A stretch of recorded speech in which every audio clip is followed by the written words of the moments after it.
5 plants erase wrinkles, rebuild collagen, and force your skin to produce its own hyaluronic acid. One was used by Chinese empresses over 1,000 years ago. Another is the most clinically tested skin herb in all of Asia, and the other is called the Botox plant in traditional medicine. Every single one of them grows on a windowsill for almost nothing, while the skincare industry charges hundreds of dollars trying to replicate what they do naturally. And by the end of this video, you will know all of them and why a $9.6 billion industry needed you to never learn their names. The global skincare industry sells hydration as something your body cannot produce on its own. That is the foundation the entire market is built on. Hyaluronic acid serums at $40, $80, $200 per ounce. Collagen peptide powders in clinical packaging designed to look like medical authority. The combined market crossed $10 billion last year. But your skin already produces hyaluronic acid every single day. Your fibroblasts, the cells in the deepest layer of your dermis, manufacture it constantly. The rate slows as you age. By your mid-40s, production drops by nearly half. The industry saw that decline and built an empire around it. They sold the solution back to you in a bottle. They never mentioned that something could restart the production internally, that something is not a chemical, it is not a pharmaceutical, it is a mushroom. Its name is Tremella fusiformis. In English, it is called snow mushroom or silver ear. Across China, Japan, Korea, and Southeast Asia, it has been used in food, medicine, and beauty rituals for centuries. During the Tang Dynasty, a woman named Yang Guifei became one of the 4 great beauties of imperial China. Court historians recorded that she attributed the clarity and softness of her skin to this single fungus. That was in the 8th century. In 1578, the physician Li Shizhen documented tremella in his Compendium of Materia Medica, one of the most comprehensive pharmacological texts in Chinese history. This was not folklore passed between villages. It was imperial pharmacopoeia, written down, catalogued, prescribed, and still available today in any Asian grocery store in the world for less than $12 per 100 grams. Modern science confirmed what those records preserved. In 2016, researchers at the Department of Food Science in China published a study in the International Journal of Biological Macromolecules showing that Tremella fusiformis polysaccharide, the active compound inside the mushroom, stimulated something called HAS2. That is hyaluronic acid synthase 2. It is the gene inside human skin fibroblasts that tells your cells to manufacture hyaluronic acid. The mushroom did not add hyaluronic acid to the skin from the outside. It triggered the skin to make its own. That is the difference nobody in the serum industry wants you to understand. A topical hyaluronic acid product sits on the surface of your skin. It attracts moisture from the air or from deeper skin layers and holds it temporarily. When you wash your face, it is gone. Tremella polysaccharides activate the internal machinery. Your cells begin producing more hyaluronic acid themselves. The hydration comes from within, and it persists. The moisture retention alone is staggering. Independent laboratory testing published in the International Journal of Cosmetic Science found that Tremella polysaccharides hold up to 500 times their own weight in water. That matches or exceeds pharmaceutical-grade hyaluronic acid. But Tremella created a more even moisture film across the skin surface, especially in low humidity environments where commercial serums tend to lose effectiveness. In dry winter air, in heated rooms, in air-conditioned offices, the mushroom outperformed the synthetic. Then there is the collagen layer. A separate study published in 2019 in the journal Food and Function demonstrated that tremella polysaccharide inhibits an enzyme called MMP1. That enzyme is the primary driver of collagen degradation in sun-damaged skin. Every hour you spend in sunlight, MMP1 is breaking down the collagen fibers that keep your skin firm. Tremella slows that enzyme. It does not just hydrate. It actively protects the structural protein that prevents wrinkles from forming. Additional peer-reviewed research in the journal Carbohydrate Polymers confirmed anti-inflammatory and antioxidant effects that reduce ultraviolet-induced skin damage at the cellular level. These are not wellness blog claims. These are indexed, peer-reviewed, university-conducted studies. The science has been published for years. The studies are sitting in open-access databases. The question is, why a mushroom that costs a fraction of a single serum application can trigger the same biological pathway that the industry charges hundreds of dollars to address? And the answer is the same answer it always is. You cannot patent a mushroom. You cannot create a recurring subscription for something a person grows on their own counter.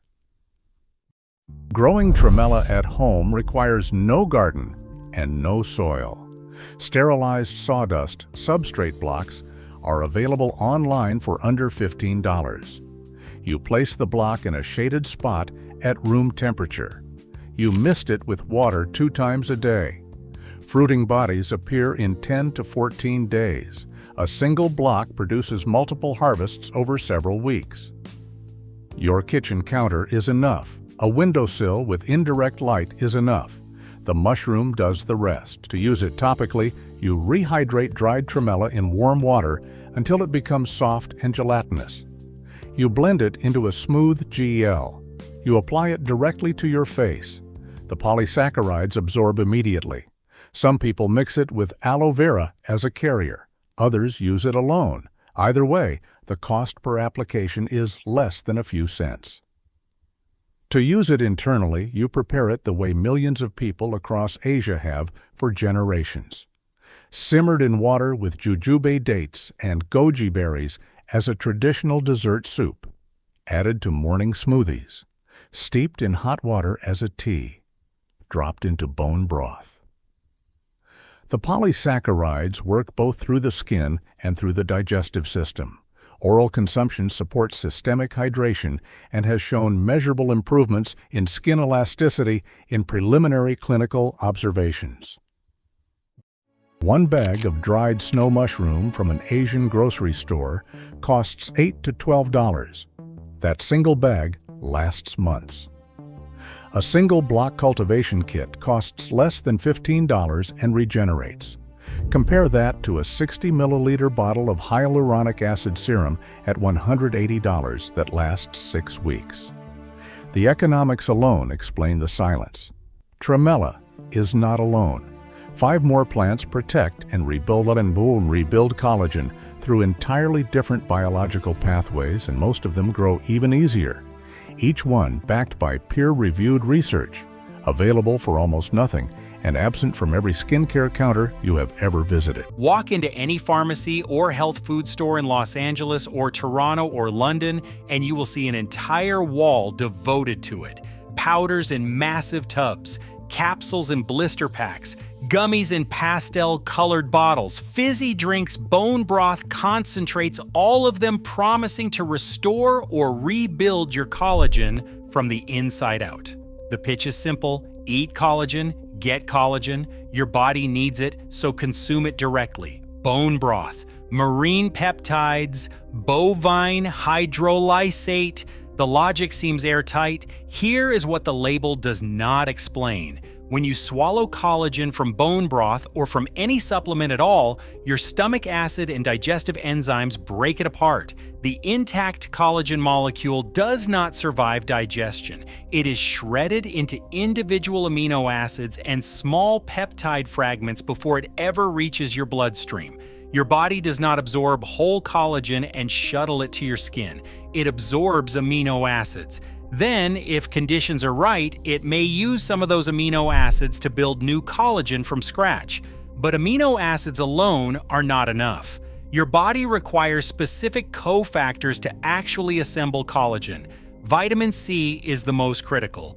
Without it, the enzymes that stabilize the collagen triple helix simply cannot function. That is not a theory. That is scurvy, the disease that destroyed entire navies before anyone understood why.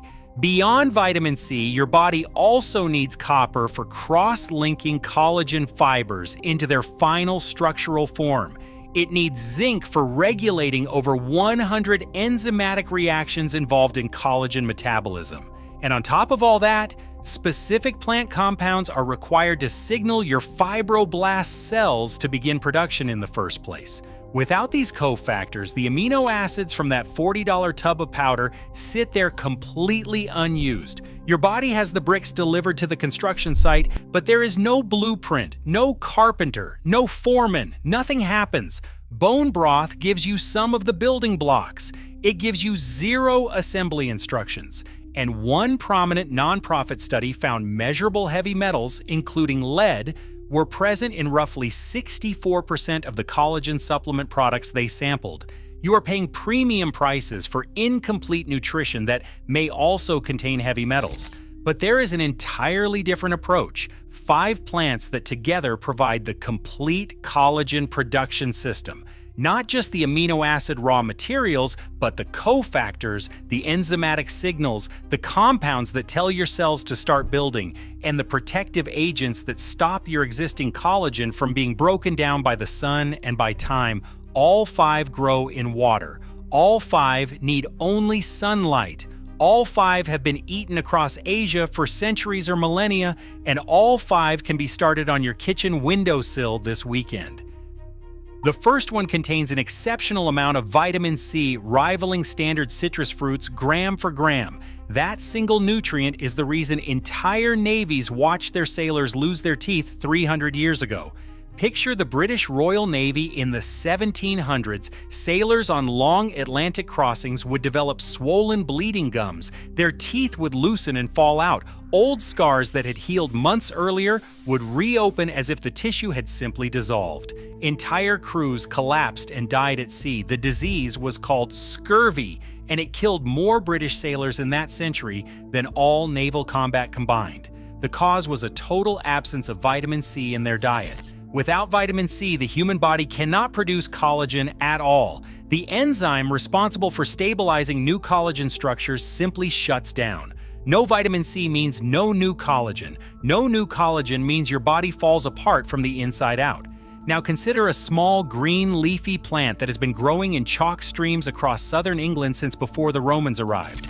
Roman legions carried it as field rations 2,000 years ago. Persian kings prescribed it to their soldiers before long marches. It is one of the oldest cultivated leaf vegetables in recorded human history. This plant is called watercress. In Hampshire, England, watercress has been grown in clear spring-fed stream beds since the early 1800s. In Victorian London, working-class families bought bundles of it from street vendors because it was the cheapest source of fresh nutrition available in the entire city. It was poor people's food then. It is still one of the most nutritionally complete foods on the planet now. Gram for gram watercress contains more vitamin C than oranges, more calcium than milk, more vitamin E than broccoli, more folate than bananas. It is among the most nutrient-dense foods ever measured relative to its calorie content. The plant itself is roughly 95% water, so it hydrates your body at the same time it nourishes it. But beyond raw vitamins and minerals, watercress contains compounds called isothiocyanats. These compounds actively prevent the breakdown of existing collagen and elastin in your skin.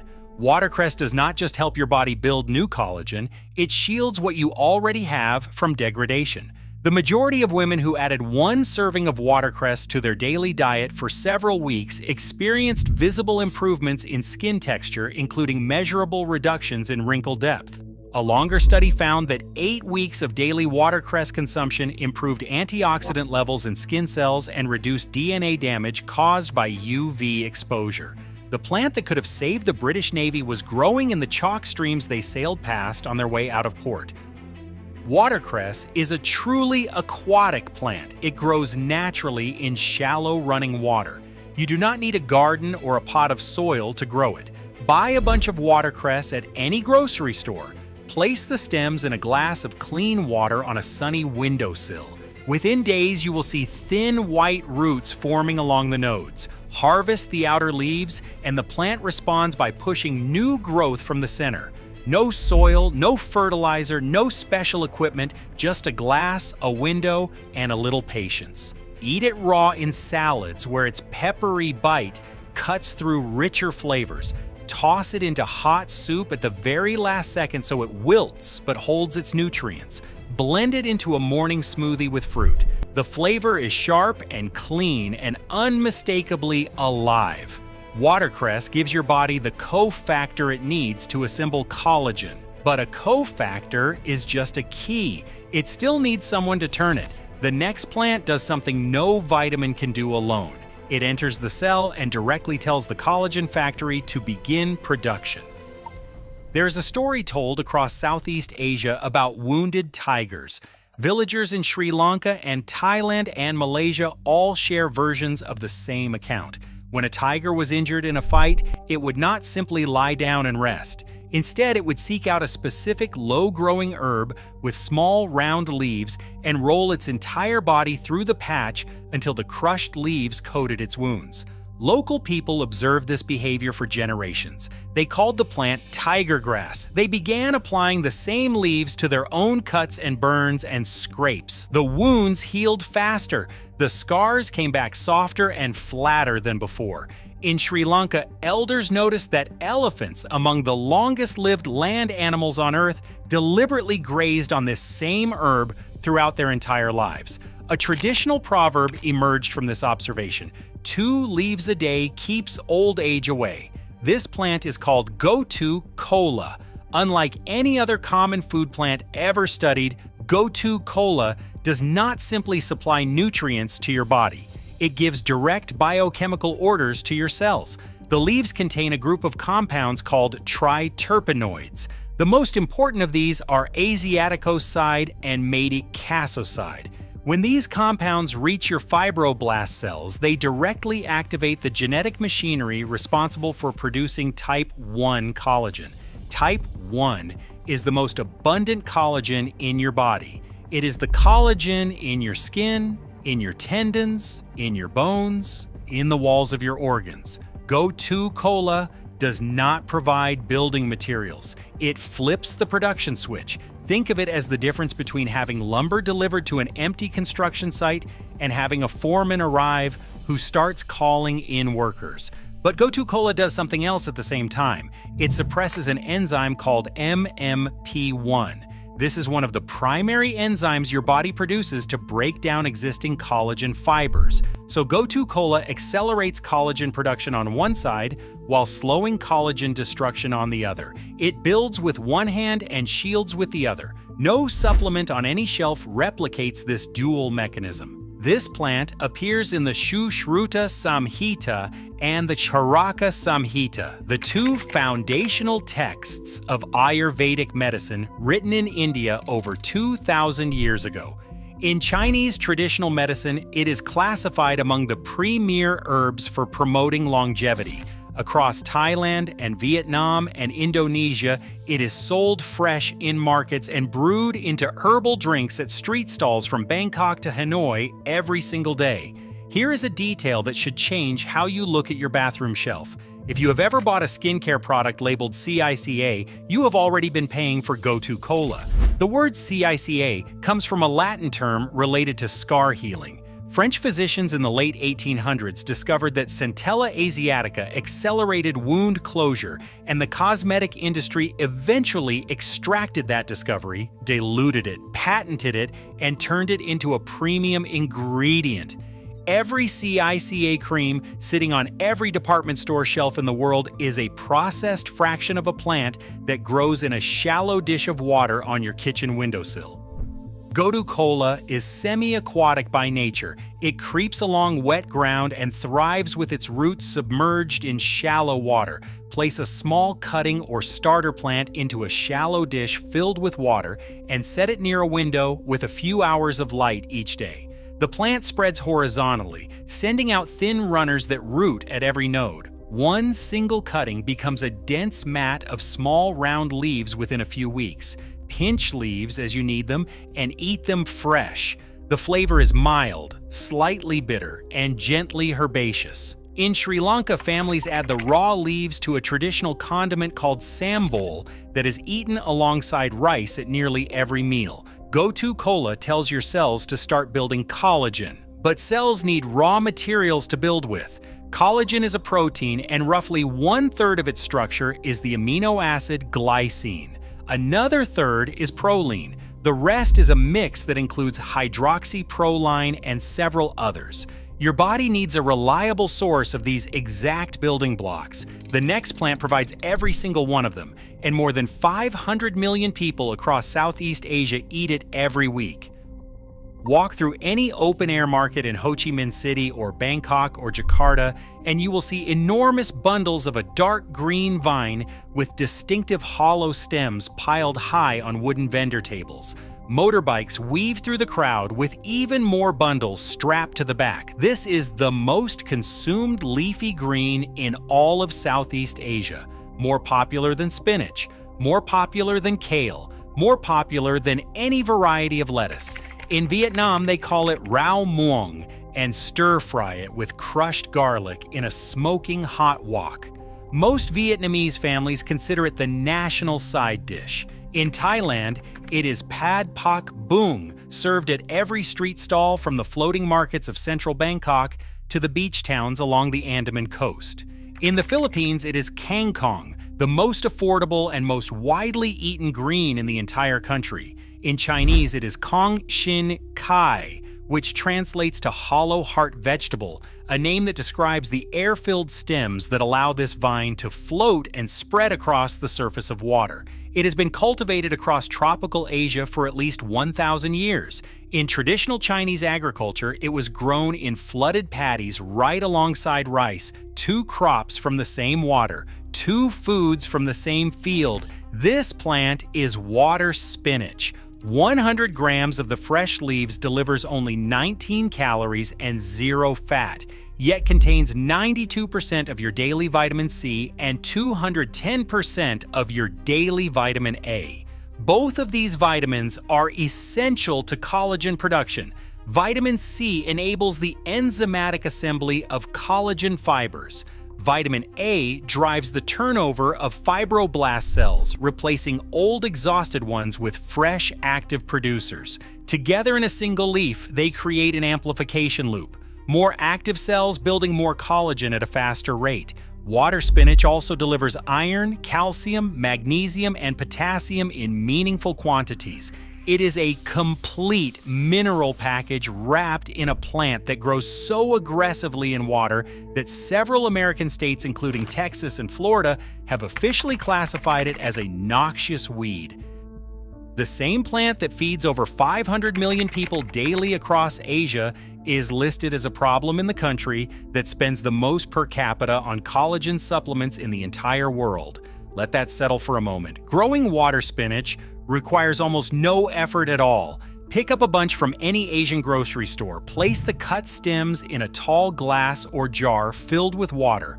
Roots will appear within days. The plant grows quickly in warm conditions, and a sunny kitchen windowsill is all the infrastructure it needs. Cut the stems above a leaf node, and the plant immediately pushes new growth from that point. You can harvest continuously for months from a single glass. Stir-fry it quickly with garlic and a splash of soy sauce. Blanch it and dress it with oyster sauce.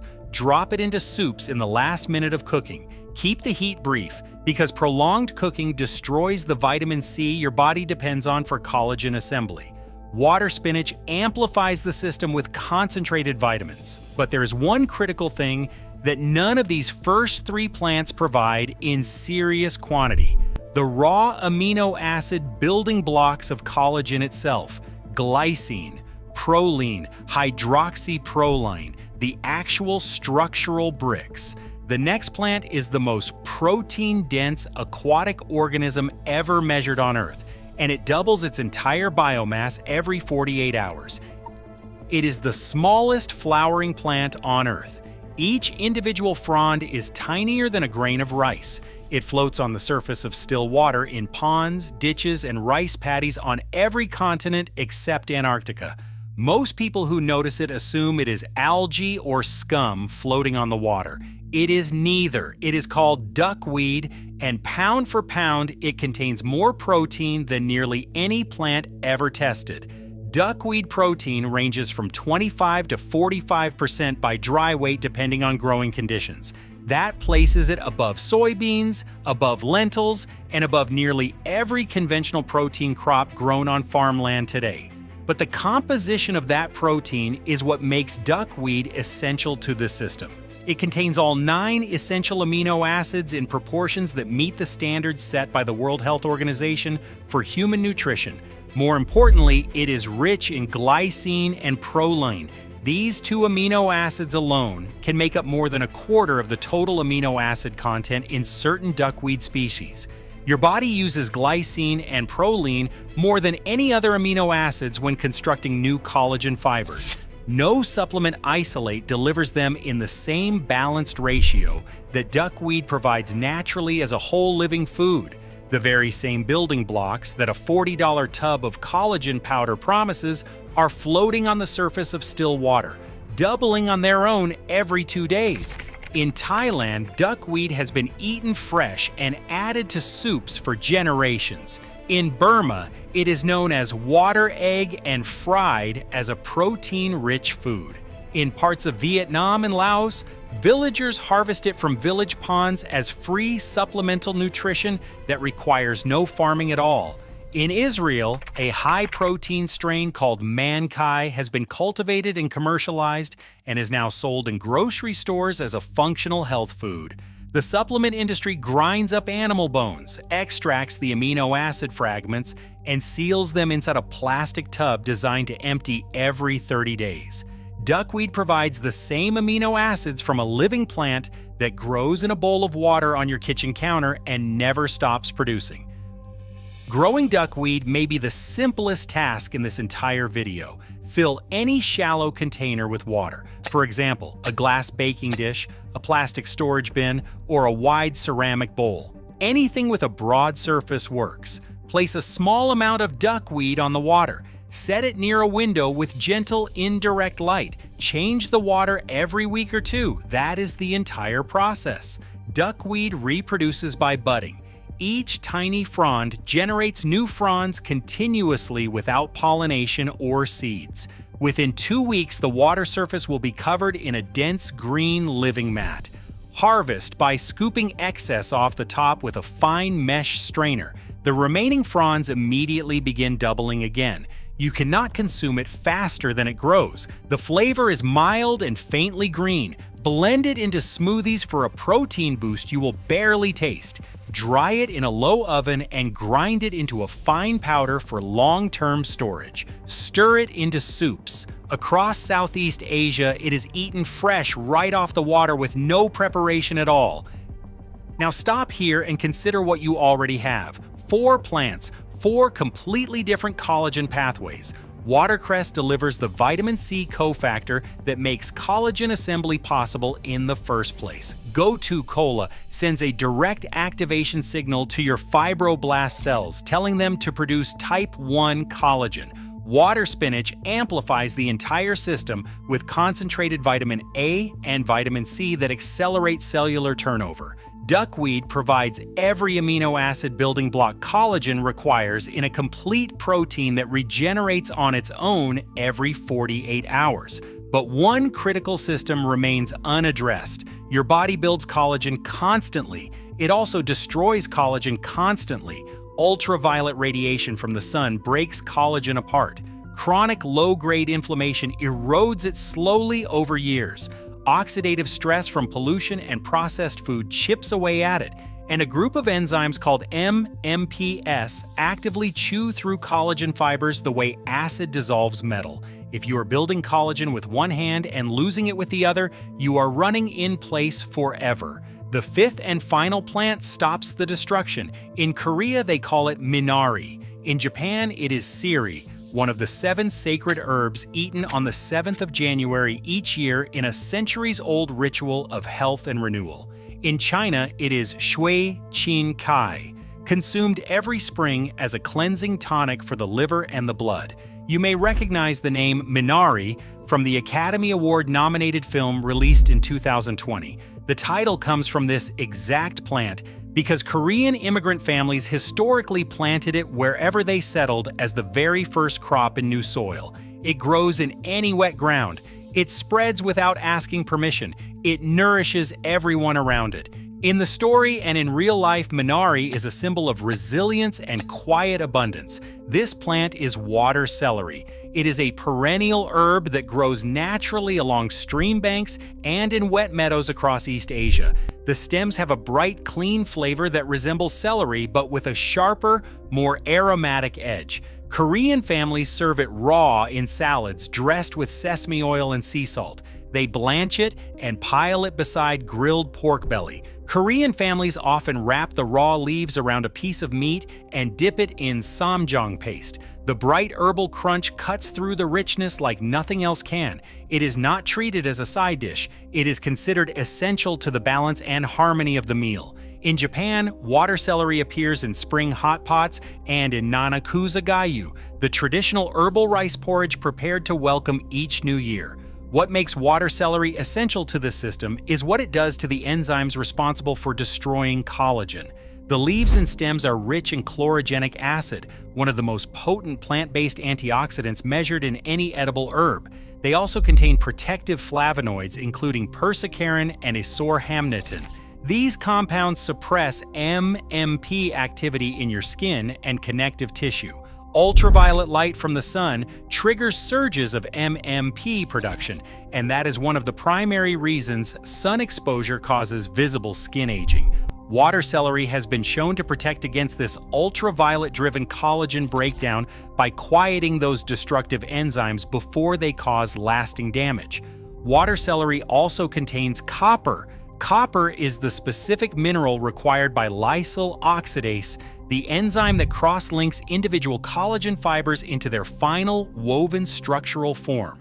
Without adequate copper, your body can manufacture collagen molecules, but they remain loose and disorganized like threads that were never braided into rope. Water celery delivers the mineral that finishes the construction. In Korean folk medicine, this plant has been valued for centuries as a cooling and detoxifying herb. Today it is gaining recognition in Korean skincare formulations as a botanical extract prized for protecting skin from environmental stress.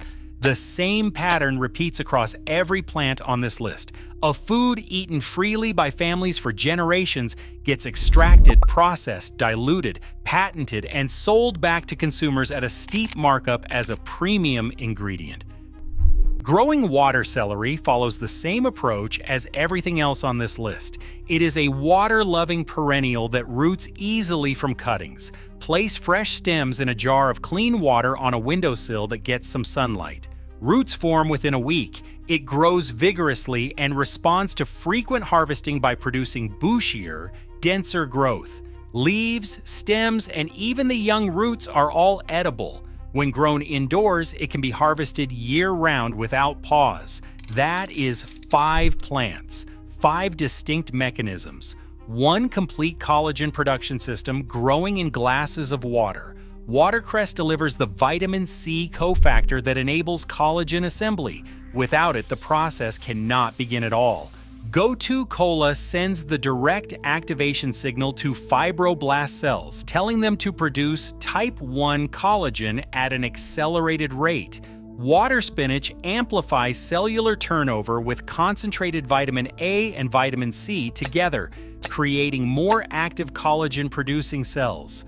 Duckweed provides the vital amino acid building blocks collagen requires, including glycine and proline, allowing your body to synthesize its own hydroxyproline. Water celery suppresses the MMP enzymes that destroy existing collagen and delivers the copper needed to cross-link new fibers into their finished structural form. 5 glasses of water on 1 windowsill. 5 plants working together. Every input your body needs to build, maintain, and protect its own collagen from a system that costs the price of a few cuttings and never needs to be repurchased. Now think about what this single windowsill replaces. A tub of collagen powder made from ground animal parts, stripped of every cofactor your body needs to actually use the amino acids inside. A bone broth subscription that ships raw materials with no assembly instructions. A CICA face cream that contains a diluted extract of a plant you could grow for free in a dish of water. A monthly supplement bill that renews every 30 days because the product is specifically designed to run out and be reordered. Every one of these products depends on the same business model. The container empties, you buy another one. The subscription never ends. The plants do not empty. They grow. Sri Lankan grandmothers eat fresh Gotu kola leaves every single day and have done so for generations, stretching back further than anyone remembers. Korean families serve minari in clear soups each spring as a ritual of renewal and cleansing passed down through centuries. Vietnamese street vendors stir-fry water spinach over open flames at every meal service. From the alleys of Saigon to the sidewalks of Hanoi, Thai grandmothers skim duckweed from village ponds and fold it into curries without giving it a second thought, because it has always been done this way. British watermen harvested watercress from cold chalk streams long before anyone understood the science of why it kept them strong and healthy. None of these cultures had collagen supplements. None of them needed collagen supplements. They had the plants, they had the knowledge, and they had the water. This knowledge was not erased by any conspiracy. It was erased by economics. A plant that grows in a glass of water cannot generate monthly revenue. A cutting that roots itself cannot sustain a subscription. A living system that requires no purchased inputs supports no input industry. What cannot be patented cannot be marketed. What cannot be marketed disappears from public consciousness within a single generation. And a single generation is all it took. But the plants did not disappear. They are still growing in chalk streams from Hampshire to Kent, still floating on village ponds from Bangkok to Bangalore, still creeping through wet meadows from Seoul to Shanghai, still sitting on the shelves of every Asian grocery store in every major city across the Western world, waiting quietly for someone to remember what they are and what they do. The plants were never the problem. The forgetting was the problem. And forgetting is the one thing that can always be reversed. Start with 1, watercress. Buy it at any grocery store today. Put the stems in a glass of water tonight. You will have roots by the weekend. Add Gotu kola when you find a cutting at a nursery or from an online grower. Pick up water spinach from any Asian market for a couple of dollars a bunch. Float duckweed on a shallow tray of water near a bright window. Root water celery from a single fresh stem in a jar. Within a month, 5 glasses of water on your windowsill will replace an entire shelf of bottles in your bathroom. The plants do not care about your supplement budget, your zip code, or whether anyone believes you when you say you grow your own collagen system in the kitchen. They care about water. Give them that, and they will give you what no bottle on any shelf in any store can offer. A living system that builds itself, protects itself, and costs nothing once it begins. 5 plants, 5 glasses of water. And the only reason you are hearing about this now is that nobody profits when you grow the answer yourself. Walk into any health store in America today, and you will see an entire wall dedicated to collagen, powders, capsules, gummies, creams, drinks, each one promising tighter skin in 30 days or less. But here is what nobody selling those jars will ever explain to you. Your body does not absorb collagen the way they suggest. When you swallow a collagen peptide, your digestive system breaks it down into basic amino acids.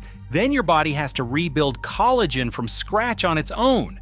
The real question was never whether you have enough raw collagen to swallow, The real question is whether your body has the right signals to build it, the right compounds to protect it, and the right defenses against the three forces that destroy it faster than you could ever rebuild it. Those three forces are specific enzymes that shred collagen fibers apart, glycation, where sugar molecules permanently stiffen and damage your collagen from the inside, and oxidative stress from ultraviolet light and chronic inflammation that degrades collagen at the molecular level.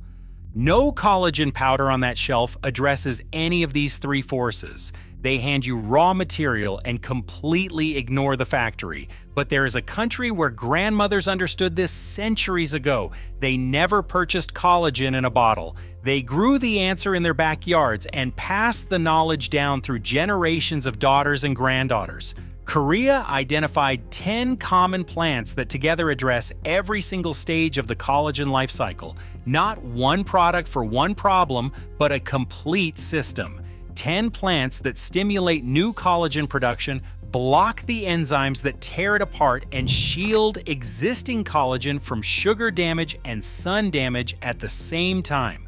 These plants are not rare. They are not expensive. Most of them are classified as weeds. Most thrive in any temperate climate without special attention. Nearly all of them can grow together in a single container on a porch, a balcony, or a fire escape. The supplement industry sells you one product at a time: a powder, a serum, a capsule. Korea built a garden. Modern cell studies and clinical research out of Korean, Japanese, and Chinese institutions have confirmed that the active compounds in these plants either directly stimulate the cells responsible for making collagen or block the specific enzymes that destroy it. This is not folk legend. This is validated biology that most Western consumers have simply never been told about. Over the next 30 minutes, we are going to walk through each of these 10 plants, what it does inside your body, how Korean families have eaten it for generations, and exactly how you can grow it yourself starting this weekend. At the very end, you will see how all 10 fit into a single container system that costs nothing after the first planting. The first plant in this system is one you have probably seen before without ever realizing what it could do for your skin. In Korea, they call it buchu. You might know it as Korean chives. It appears on dinner tables across Seoul and Busan so often that most Koreans treat it the way Americans treat parsley. It is background. It is garnish. Nobody thinks about it twice. But Korean grandmothers did not put buchu on every single table by accident. Your body builds collagen by converting an amino acid called proline into something called hydroxyproline. Without that conversion, the collagen structure cannot hold together. It falls apart.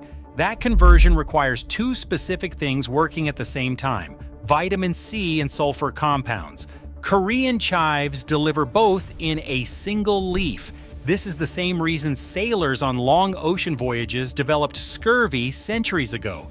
No vitamin C meant no collagen production, and their gums bled and their skin literally fell apart. Buchu is the biological opposite of scurvy, packed into one small green leaf you can grow on your windowsill. To eat it, you chop it raw into salads or morning eggs. You make buchujeon, the traditional Korean chive pancake, which is one of the simplest dishes in all of Korean cooking. The vitamin C is strongest when eaten fresh, so if you do cook with buchu, add it right at the end. Growing it requires almost nothing. Buchu is a perennial. You cut it and it grows right back. It handles containers, partial shade, and cold temperatures. Sow seeds a 1/4 inch deep, and they sprout in 7 to 14 days. One pot of Korean chives gives you a collagen building block on demand every single day for years without replanting. Now, buchu gives your body the raw materials to assemble collagen. But what if there was a plant that actually told your skin cells to start producing more of it? There is one, and you have almost certainly ripped it out of your garden and thrown it straight in the trash.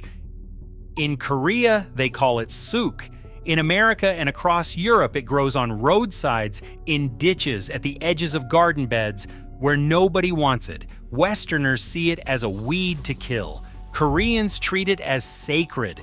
Suk is so central to Korean culture that it appears in the founding myth of the nation itself. According to legend, a bear ate nothing but mugwort and garlic for 100 days inside a dark cave and was transformed into the first Korean woman. That story has been told for thousands of years. Picture a market in Seoul in early spring. You will find bundles of fresh suki stacked on tables everywhere. Families buy it to make suk rice cakes and suk porridge. They brew it as a spring tonic tea. This has been happening for over 2,000 years. When researchers finally tested mugwort extract on human skin fibroblasts, the cells whose job is to manufacture collagen, they found exactly what Korean medicine had been saying all along. The extract measurably increased collagen production. It also reduced markers associated with wrinkle formation. The science is straightforward. Mugwort delivers both vitamin C and vitamin E in forms the body absorbs efficiently through food. Vitamin E shields cell membranes from oxidative damage, while vitamin C powers the enzyme reaction that builds the collagen helix. Together, they accelerate the conditions your skin needs to produce collagen faster. You dry the leaves and brew them as daily tea. You powder them and add them to rice. You eat them in soups. These are the same options Korean families have explored for millennia. Growing mugwort takes no skill. It is invasive in most temperate climates because it self-seeds aggressively. In a container, that aggression becomes your advantage. Endless harvest, no replanting, full sun or partial shade, any soil, drought tolerant once established. Plant it in a pot and step back. Because this plant intends to survive whether you help it or not. Mugwort tells your cells to make collagen. But what if there was a plant that could directly command your fibroblasts to synthesize collagen fibers at a level no ordinary herb can match? The next plant in this system contains a compound so powerful that even the pharmaceutical industry has studied it for decades. The peer-reviewed evidence behind it is some of the strongest in all of plant medicine. In Korea, they call it byungpul. In Western botany, it is Centella asiatica. Across India and Sri Lanka, they call it Brahmi, and consider it one of the most important healing herbs in human history. In Thailand, vendors sell it as a cold green drink at street stalls. The active compound is called asiaticoside. In laboratory cell studies, asiaticoside has been shown to activate specific signaling pathways in fibroblasts, the cells that build tissue, boosting the markers of collagen synthesis. While these lab results are highly promising, it is important to remember that eating the leaf casually is digested differently than applying a concentrated extract. It also produced a 57% increase in the tensile strength of healing tissue. The effect was dose-dependent. More of the compound meant more collagen, reliably, repeatedly, every single time. Now here is what the beauty industry hopes you never connect. Centella asiatica is already the star ingredient in hundreds of Korean skincare products. Those famous Sisa creams line the shelves in Seoul and are now sold in Sephora stores from New York to Los Angeles. The global K-beauty market is worth over $10 billion, and Centella is one of its crown jewels. Companies extract the active compounds, stabilize them, patent the formulation, and sell a small jar for $40 to $80. The whole plant grows in a pot on your windowsill for the cost of a seed packet. Eat the leaves fresh in salads. They taste mild with a slightly bitter, earthy flavor. Juice them, brew them as tea. In Sri Lanka, families eat gotu kola as a daily salad called sambol. In Thailand, it is a common afternoon drink. To grow it, you plant it in a wide, shallow pot with moist soil and keep it out of harsh, direct sunlight. Gotu kola spreads by runners exactly the way strawberries do. It creeps across the surface and fills any container you give it. In warmer regions, it thrives outdoors year-round. In colder climates, bring it inside near a bright window. Once established, it spreads on its own and asks for almost nothing in return. Gotu Kola builds new collagen at a rate that few compounds in nature can match, but building new collagen is only half the fight. Right now, inside your skin, there is a war happening. Free radicals from sun exposure, air pollution, and chronic inflammation are attacking your existing collagen and triggering the enzymes that shred it apart. If you cannot protect what you already have, then building more is like pouring water into a bucket with a hole in the bottom. The next plant is the bodyguard. Walk into any Korean barbecue restaurant tonight, watch the table beside you. They will pick up large green leaves with serrated edges and purple undersides. They will wrap grilled meat inside those leaves and eat them together in a single bite. This is not lettuce. This is not spinach. This is K-canip. In Japan, they call it shiso. In China, they call it zisu. In Vietnam, they call it tia to. 500 million people across Asia eat it every single week. Cyanip is perilla. It contains more of a compound called rosmarinic acid than rosemary itself, the very herb the compound was named after. Rosmarinic acid neutralizes the free radicals that trigger collagen-destroying enzyme production, and it reduces the inflammatory signals that make collagen break down worse. The seeds contain one of the highest concentrations of omega-3 fatty acids found in any plant on the planet. This omega-3 feeds directly into anti-inflammatory pathways that calm the chronic, low-level inflammation responsible for accelerated collagen loss as you age. Perilla does not build new collagen. It guards the collagen you already have from being destroyed. Eat the leaves fresh. Wrap them around rice and grilled meat the way Koreans do. Pickle them in soy sauce for a side dish that keeps for weeks. Growing perilla takes almost no effort. It self-seeds so aggressively that after one season it comes back on its own every spring. Full sun, any soil, drought tolerant. One planting and it returns without permission year after year. Perilla shields collagen from oxidative attack. But there is another threat that most people have never heard of. It is not an enzyme, it is not a free radical, it is sugar. And the damage it does to your collagen is permanent. There is a process happening inside your skin right now called glycation. Every time you eat sugar or refined carbohydrates, some of those glucose molecules attach permanently to your collagen fibers. They create rigid crosslinks that make collagen stiff, brittle, and unable to regenerate. Over a lifetime, your skin collagen can accumulate up to 50% more glycation damage. This is why aging skin turns sallow, dull, and loses its bounce. It is being caramelized from the inside out. In Korea and China, there is a tree that has been cultivated for over 4,000 years. Its leaves fed the silkworms that built the Silk Road and connected civilizations. But long before the silk industry, the leaf itself was medicine. Koreans call it pipong ip, the mulberry leaf. Mulberry contains a compound called DNJ that slows sugar absorption by blocking the enzyme that breaks carbohydrates down in your gut. Less sugar in the bloodstream means less sugar available to glycate your collagen. But the polyphenols in mulberry leaves also directly inhibit the formation of those glycation end products. Two layers of defense working simultaneously.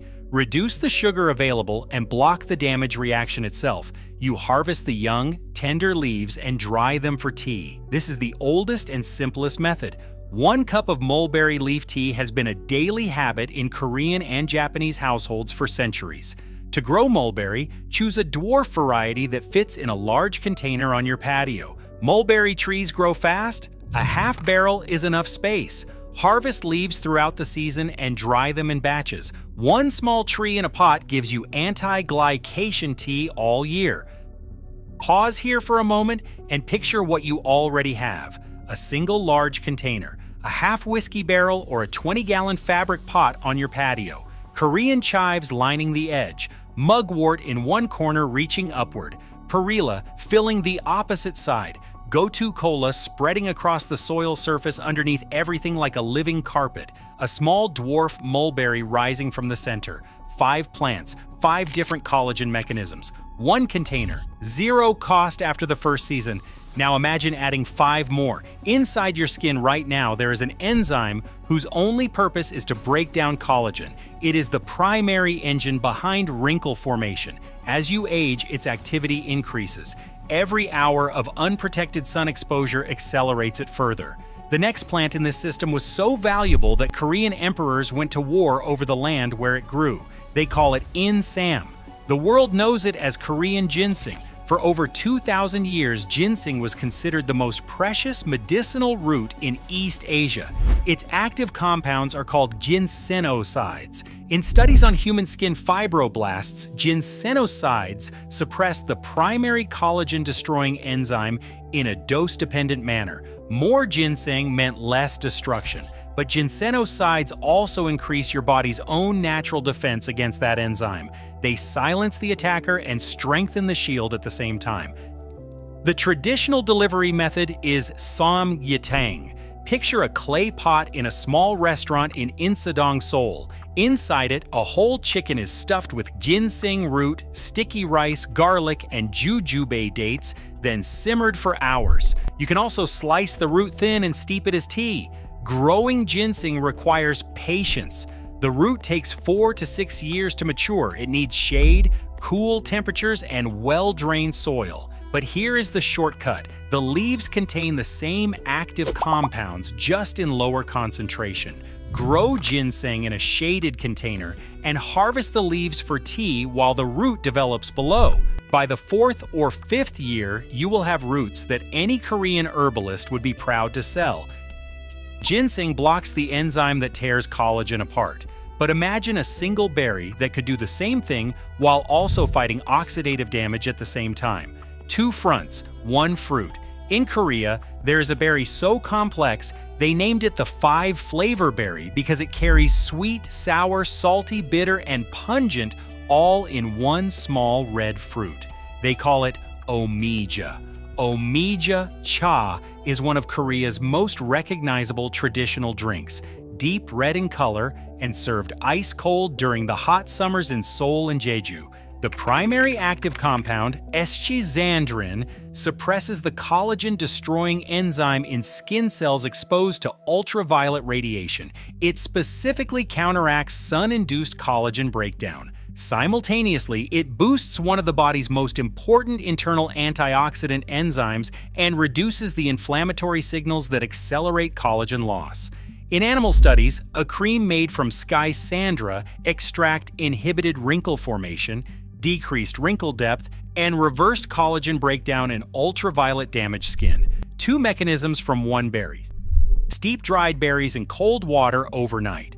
That is the traditional Korean method. You can also infuse them into honey or mix them into vinegar drinks. Scysandra is a woody vine. Give it a large pot and a small trellis or fence to climb. It is winter hardy across a wide range of climates, and it begins producing berries after 2 to 3 years. The vine itself can live for decades. A little patience in the beginning gives you abundance that never ends.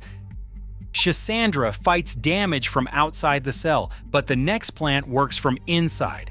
For 1,000 years, Korean physicians called it the women's root. They prescribed it for blood circulation, vitality, and the kind of radiant skin that no cream could reproduce. When modern researchers finally tested it, they found a compound the cosmetics industry had been hunting for in laboratories for decades.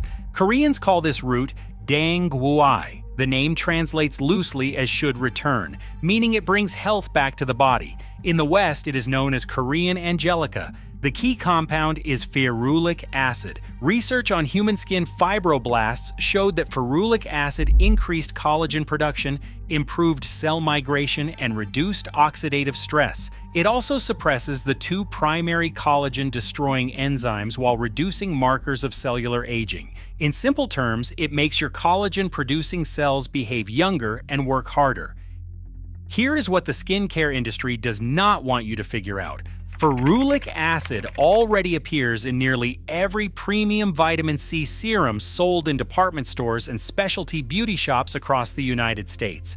Those serums retail for $60 to $100 per ounce. The plant that produces ferulic acid grows in a deep container on your patio for the price of a seed packet. You slice the root thin and simmer it in water for about 30 minutes to make a warm tea.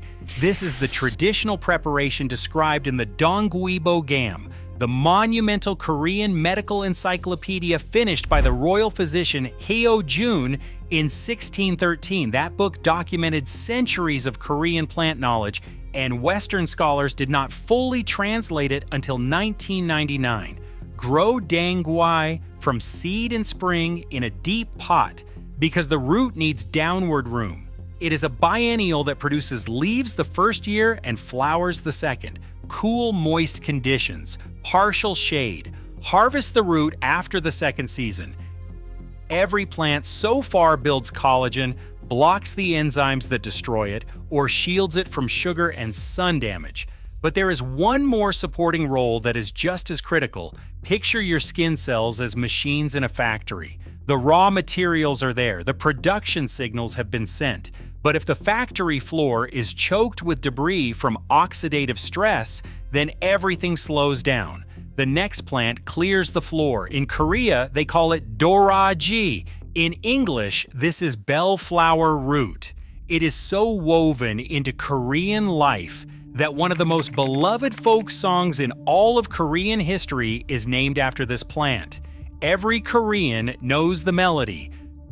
Doraji is food, braised, stir-fried, pickled, dried. The root appears in banchan, the small side dishes that cover every Korean dinner table from Gwangju to Gangnam. You slice it, soak it in salt water to pull out the bitterness, then toss it with sesame oil and seasoning. The root contains compounds called saponins that act as antioxidant scaffolding for your cells. They clear the oxidative debris that prevents your collagen-producing cells from working at full capacity.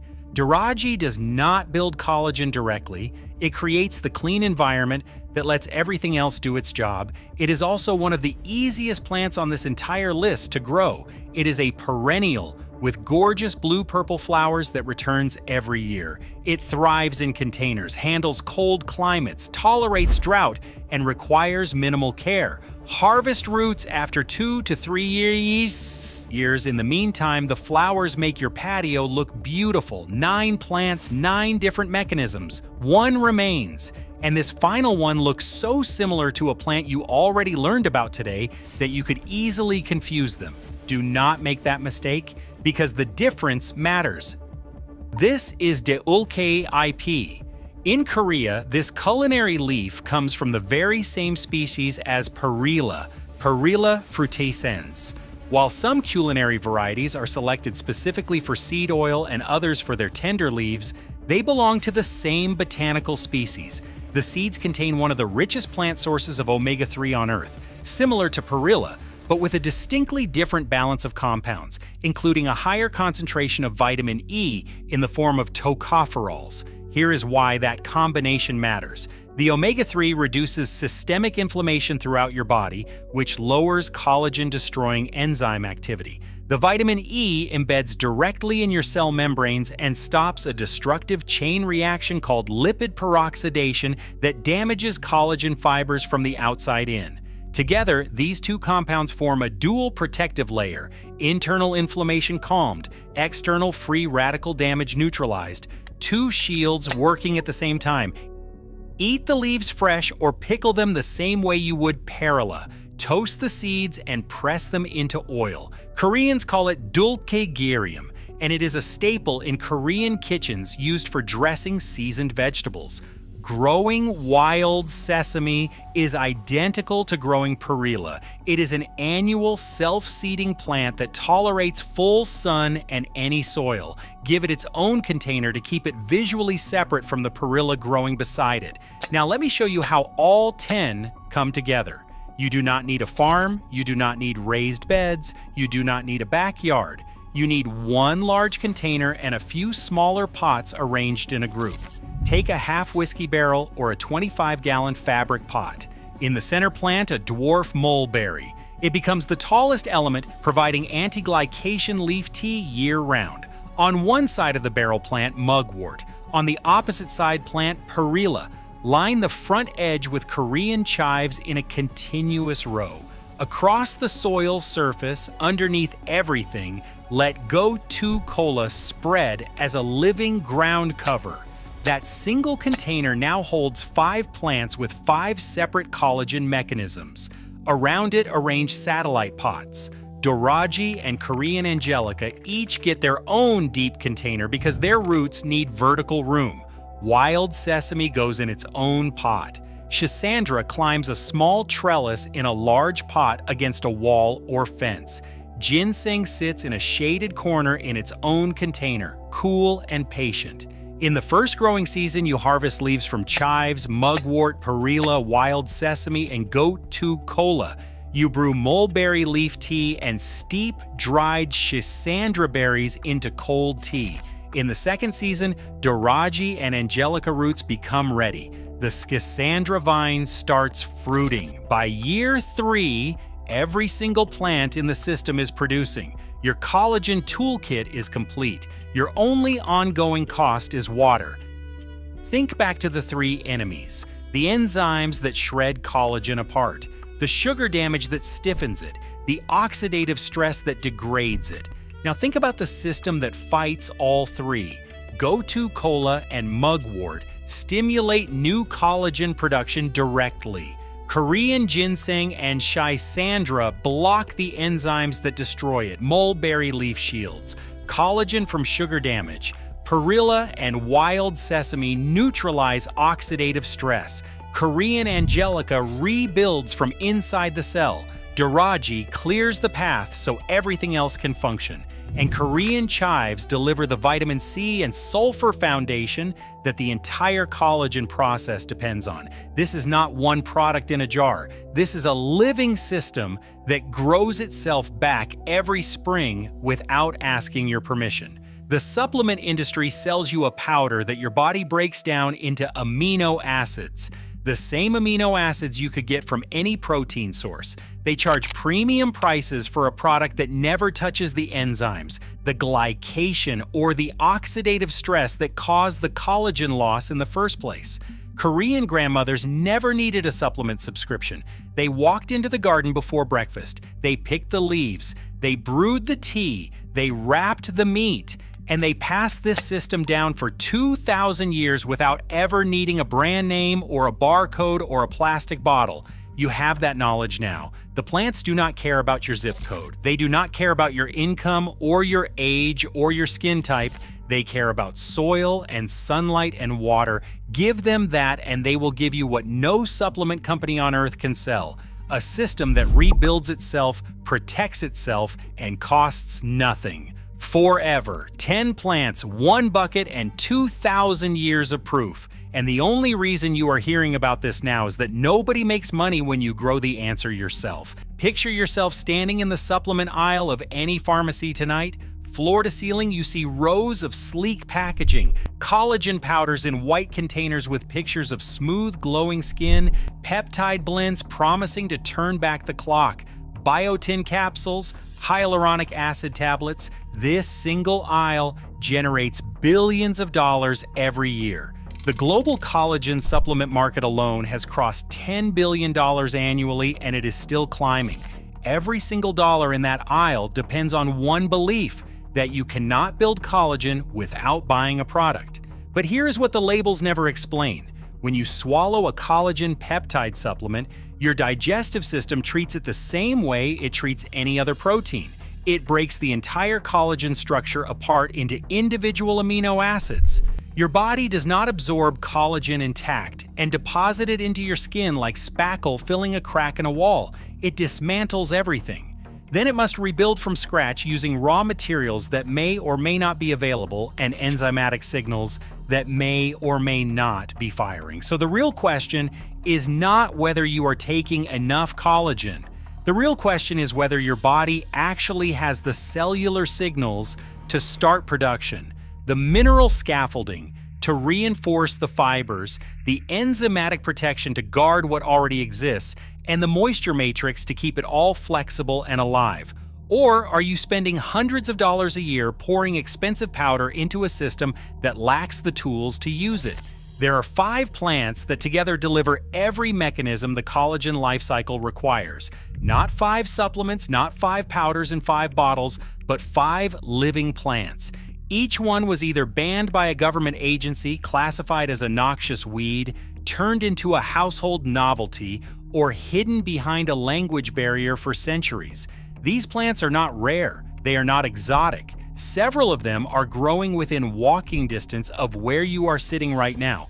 One of them is probably sitting in your spice rack at this very moment. You have cooked with it 1,000 times and never once considered what it could do for your skin. Another one is pushing through a crack in your driveway.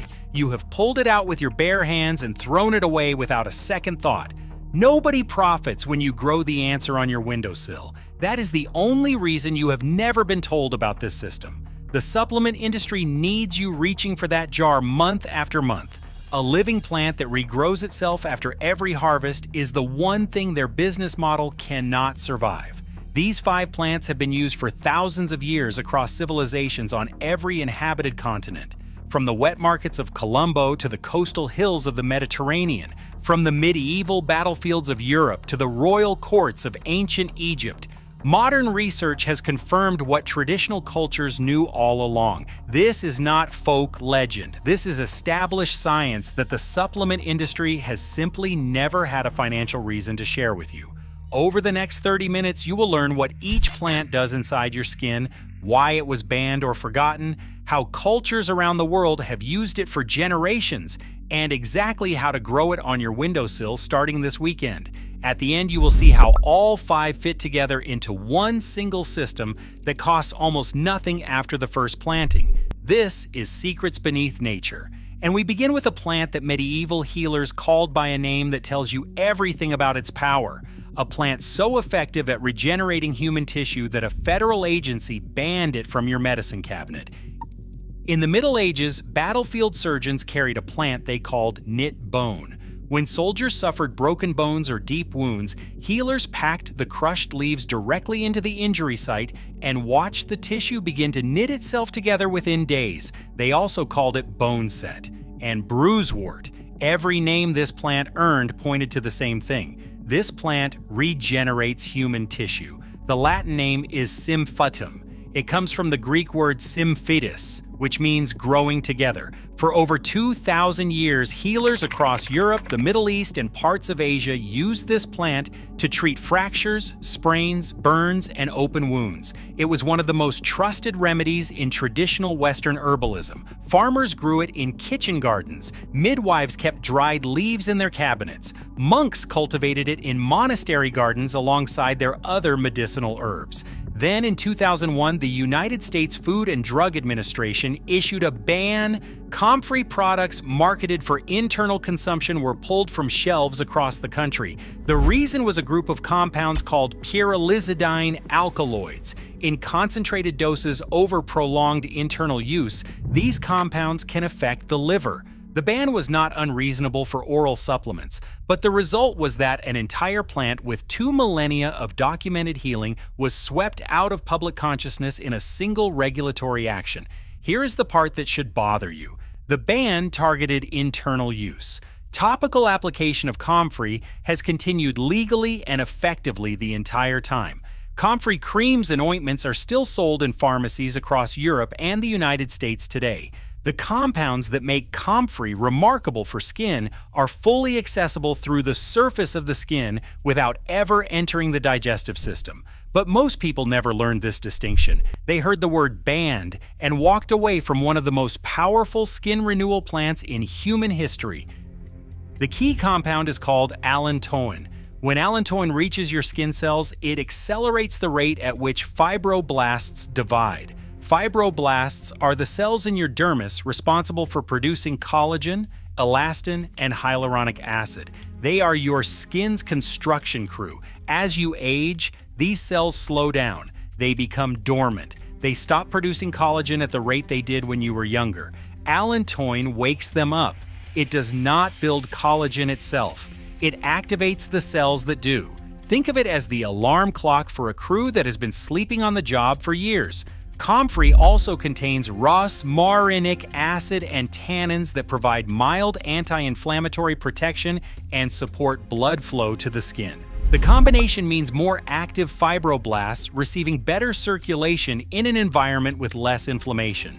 3 mechanisms from one leaf applied to the surface of your skin. Growing comfrey is straightforward, but there is one critical rule you must follow. This plant is for topical use only. Never consume it internally.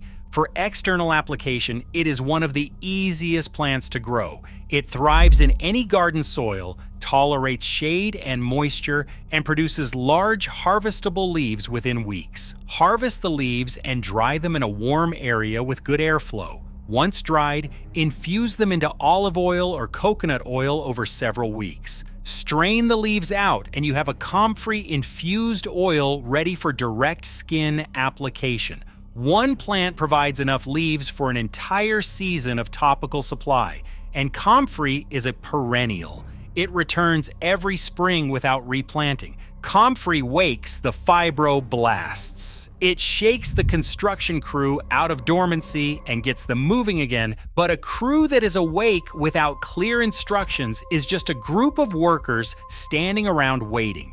They need a chemical signal, a specific compound that tells those fibroblasts to start producing collagen at accelerated rates. One plant carries that signal more powerfully than anything researchers have ever found in the natural world. In Sri Lanka, they have a name for it. They call it the herb of longevity. In the wet markets of Colombo, Sri Lanka, vendors sell bunches of small, kidney-shaped leaves with scalloped edges. Shoppers buy them by the handful and eat them raw in salads, blend them into juices, or steep them in hot water for tea. In Ayurvedic medicine, practitioners have prescribed this plant for thousands of years under the name Brahmi. Across Southeast Asia, from Indonesia to Vietnam to Thailand, it appears in traditional remedies and daily cooking. In Mandarin, they call it Ji Shui Kao. In Malay, Pagaga. In Sinhalese, Gotu Kola, which translates roughly to cup-shaped leaf. Legend says that ancient herbalists observed elephants grazing on these small, round leaves in the wild. Elephants live extraordinarily long lives. The association stuck. The plant became known as the herb of longevity. Whether the legend is precisely true matters less than what modern analysis has confirmed. This plant does something to collagen that no other herb can match. When Gotu Kola extract reaches your fibroblasts, it does not just provide raw materials the way a protein supplement might. It changes the genetic instructions your cells follow. The active compounds, a group called triterpenoids, directly stimulate your cells to increase production of type 1 collagen. Type 1 is the most abundant collagen in your skin, your tendons, and your bones. It is the collagen responsible for firmness and elasticity. Laboratory research on skin cells has shown that specific active compounds in Gotu Kola can significantly boost collagen synthesis. Not 8%, not 18%, close to 78%. That single number should stop you in your tracks. The $60 collagen powder in your bathroom gives your body amino acids it might or might not reassemble. This plant rewrites the production orders at the cellular level. But Gotu Kola does not stop there. It also inhibits the enzymes that break collagen down. Most plants either help build collagen or help protect it. Gotu Kola does both simultaneously. It accelerates construction while slowing demolition. Skin becomes measurably firmer over time. So why have most people in the Western world never heard of it? The answer is not conspiracy, it is fragmentation. Gotu Kola has a different name in every language and every country where it grows.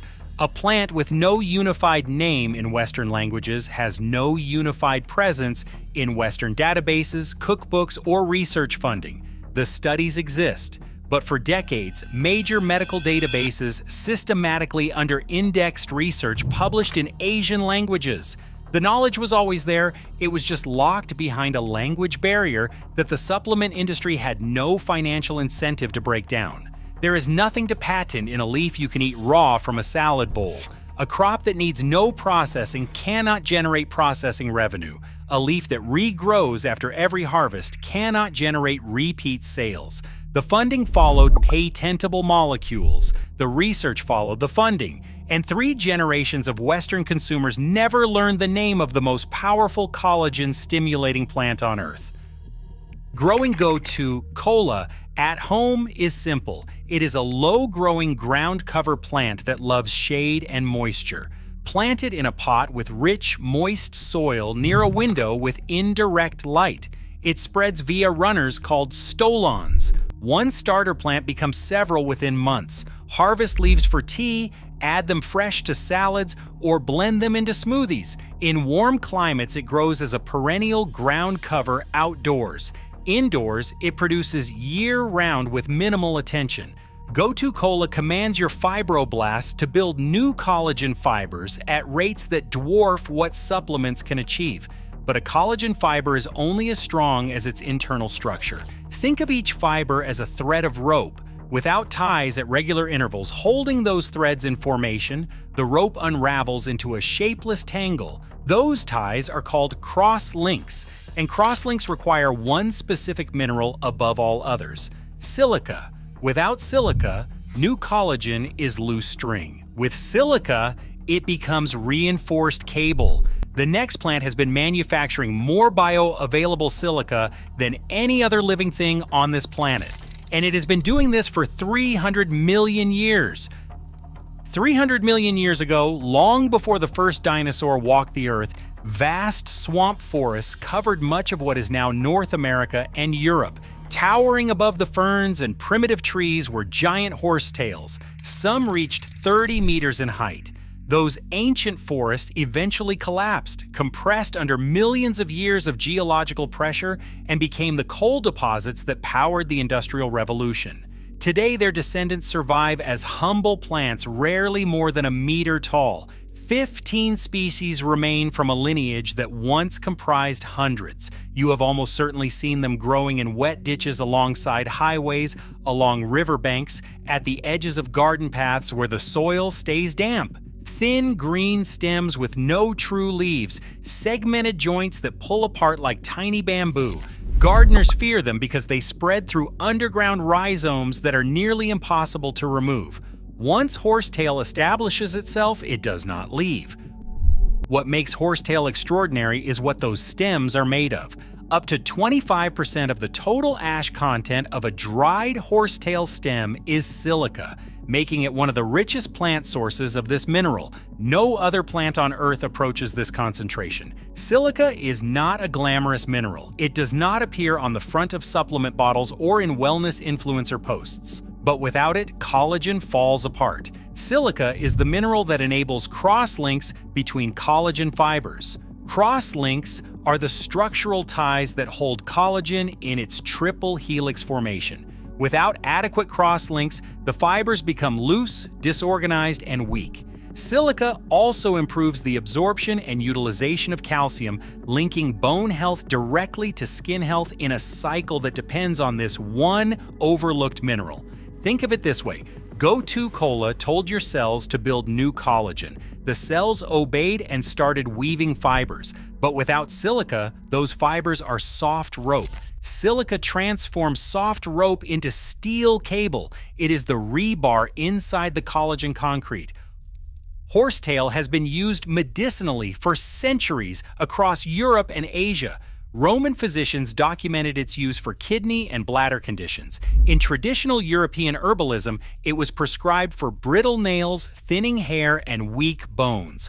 All of these are conditions rooted in collagen and connective tissue deficiency. Folk healers did not have the vocabulary of modern biochemistry, but they understood the outcome. The most practical approach for most people is to harvest horsetail wild or purchase dried horsetail stems for tea.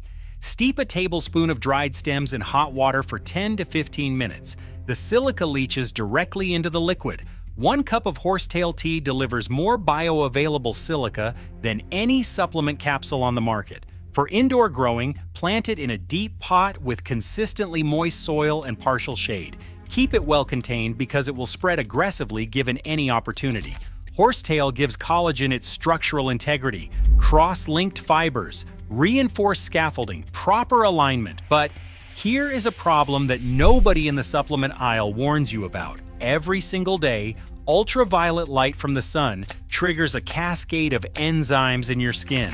These enzymes are called matrix metalloproteinases. Their single biological function is to dissolve collagen. You can build all the collagen you want. You can wake every fibroblast, command maximum production, and cross-link every fiber with silica. But if nothing stops those enzymes, you are filling a bathtub with the drain wide open.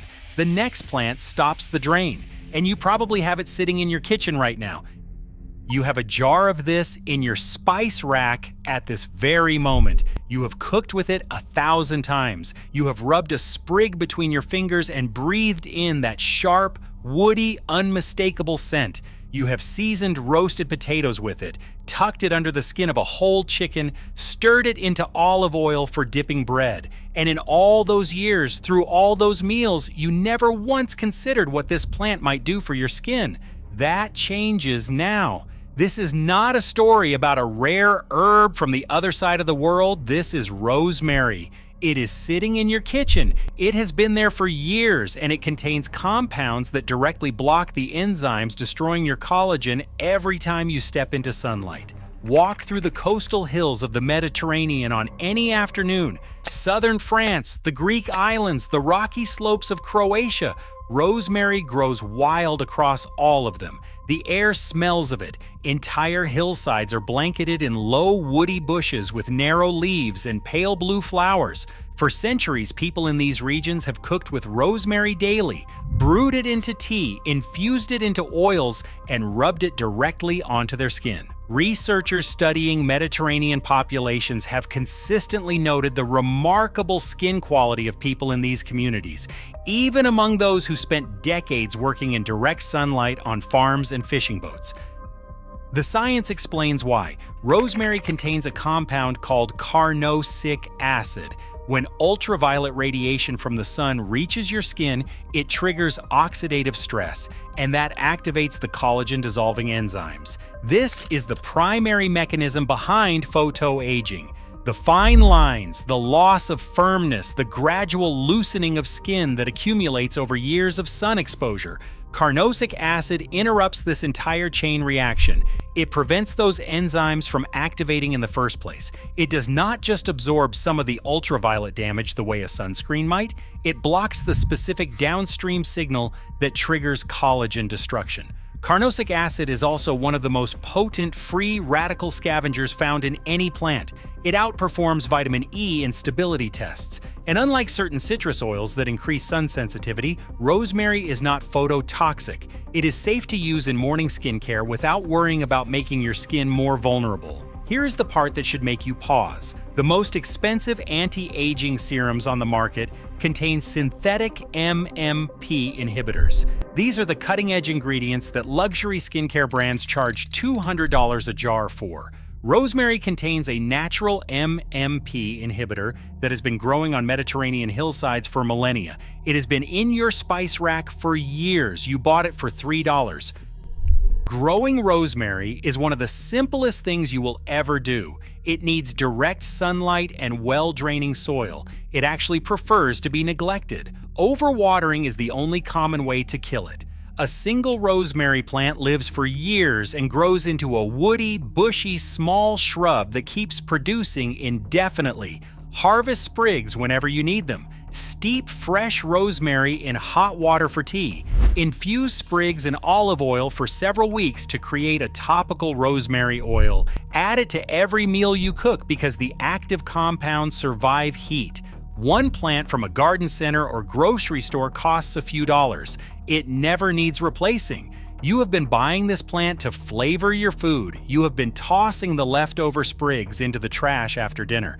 The whole time, those discarded stems contained one of the most effective collagen-protecting compounds ever identified in the natural world.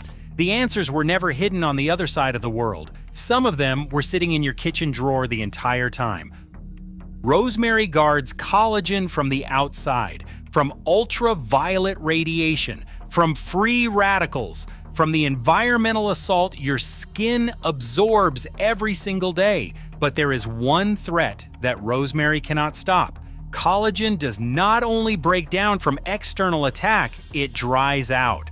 When the moisture matrix surrounding collagen fibers evaporates, the fibers become brittle and crack from within. Like leather left out in the sun for years, you can build the strongest, most cross-linked, most enzyme-protected collagen in the world, and it will still degrade if there is no moisture holding it together. The last plant in this system does something none of the others can do. It doubles collagen production while simultaneously flooding the spaces between fibers with hyaluronic acid. The ancient Egyptians carved images of this plant into stone 5,000 years ago, and you almost certainly have one sitting on your windowsill already. 5,000 years ago, physicians in ancient Egypt documented a plant with thick, fleshy leaves filled with clear gel. They carved its image into temple walls. They included it in the Ebers Papyrus, one of the oldest surviving medical texts in human history. Egyptian queens reportedly applied the gel to their skin as part of daily ritual. They called it the plant of immortality. From Egypt, knowledge of this plant traveled across the ancient world. Greek physicians prescribed it for skin conditions and wound healing. Indian Ayurvedic practitioners used it for burns and inflammation. Spanish explorers carried it across the Atlantic to the Americas. Arabic traders transported it along spice routes from the Red Sea to the Mediterranean. For 50 centuries, every major civilization that encountered this plant recognized what it does for human skin. It was never lost. It was never banned. It was never suppressed. Instead, the modern world did something almost worse. It trivialized the whole thing. It reduced 5,000 years of documented healing into a green squeeze bottle sold in the sunburn aisle of a drugstore for $4. Most people think of aloe vera as something you slap on after a bad day at the beach, a soothing afterthought. That is a fraction of what this plant actually does. Research has demonstrated that plant sterols derived from aloe vera gel increase collagen production by approximately twofold in human skin fibroblasts. At the same time, those same sterols increase hyaluronic acid production by roughly 1.5 times. Hyaluronic acid is the molecule that holds up to 1,000 times its own weight in water. It is the moisture matrix that surrounds every collagen fiber in your skin. Without it, collagen dries out, becomes brittle, and fractures from within. Think about what that means in the context of everything you have just learned. Comfrey woke the fibroblasts. Go-To Cola commanded them to build collagen, producing close to a 78% increase in capacity. Horsetail provided the silica cross-links to reinforce every fiber. Rosemary blocked the enzymes that ultraviolet light uses to tear those fibers apart. And now aloe doubles collagen production through a completely different pathway, while simultaneously flooding the surrounding tissue with the moisture that keeps it all flexible and alive. Every other plant in this system builds or protects collagen fibers. Aloe does both at once. And then it adds a third function that none of the others provide. It hydrates the space between the fibers themselves. Collagen without moisture is dry leather. Aloe prevents that. Small-scale clinical studies have shown that participants who consumed specific isolated aloe sterol supplements daily showed measurable improvements in skin moisture and elasticity over 12 weeks. Facial wrinkles decreased significantly in women over 40. These are not theoretical laboratory findings. These are clinical outcomes in living people using a plant that costs almost nothing to grow. Growing aloe vera is nearly effortless. It is one of the most forgiving houseplants on earth.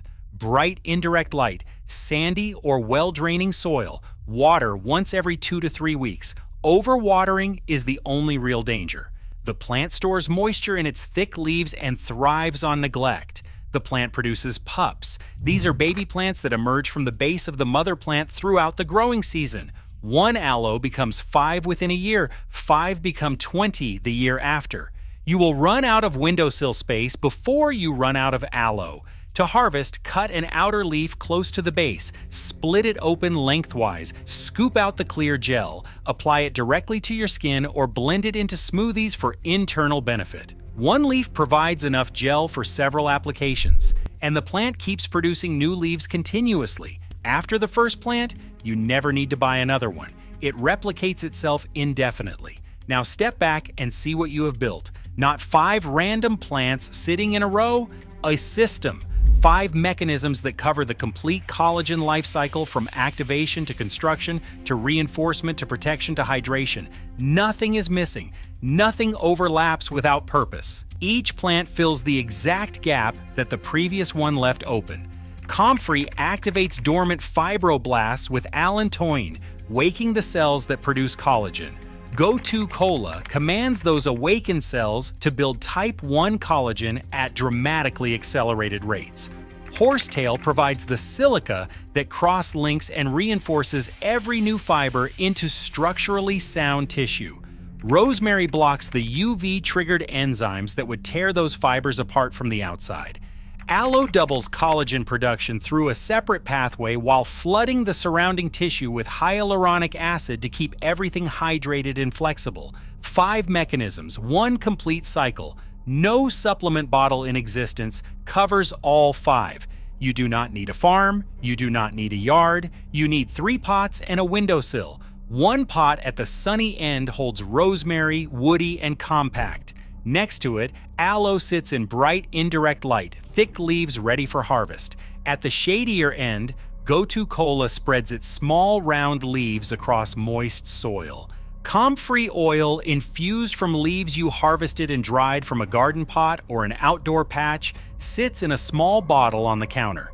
A jar of dried horsetail stems waits beside the kettle for your morning tea. 3 pots, 2 prepared ingredients, 1 windowsill, every mechanism covered. Now think about the cost. A monthly supply of premium collagen peptides runs anywhere from $50 to $100. Add a quality antioxidant serum and a hyaluronic acid product, and you are easily spending $100 to $150 every single month. Over a year, that reaches $1,200 to $1,800. Over 5 years, you are looking at $6,000 to $9,000 poured into products your body may not even use effectively. A starter rosemary plant costs $3 to $5. An aloe plant costs the same. A Go-To Cola starter runs a few dollars from an online herb nursery. A packet of comfrey seeds is less than $5.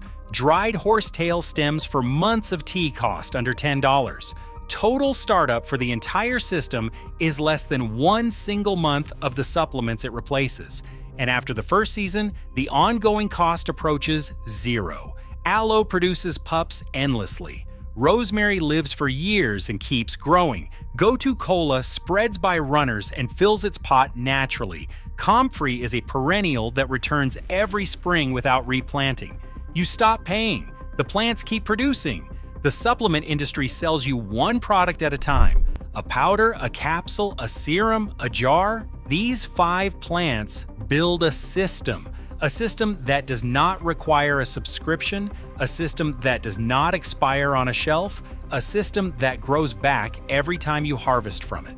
Grandmothers in Sri Lanka brewed Go-To Cola into tea every morning, and their skin stayed supple into old age. Grandmothers in the English countryside steeped horsetail after the first spring rains and drank it for their hair and their nails and their bones.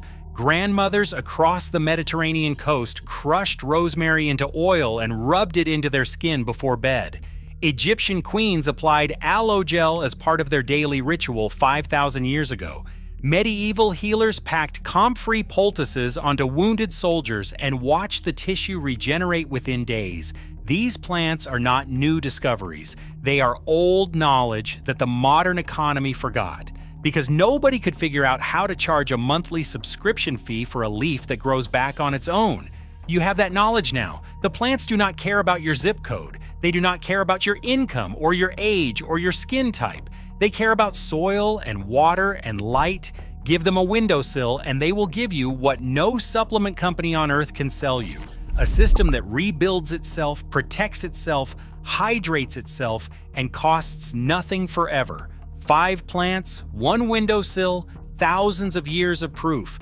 And the only reason you are hearing about this now is that nobody makes money when you grow the answer yourself. Walk into any health store in America today and you will see an entire wall dedicated to collagen.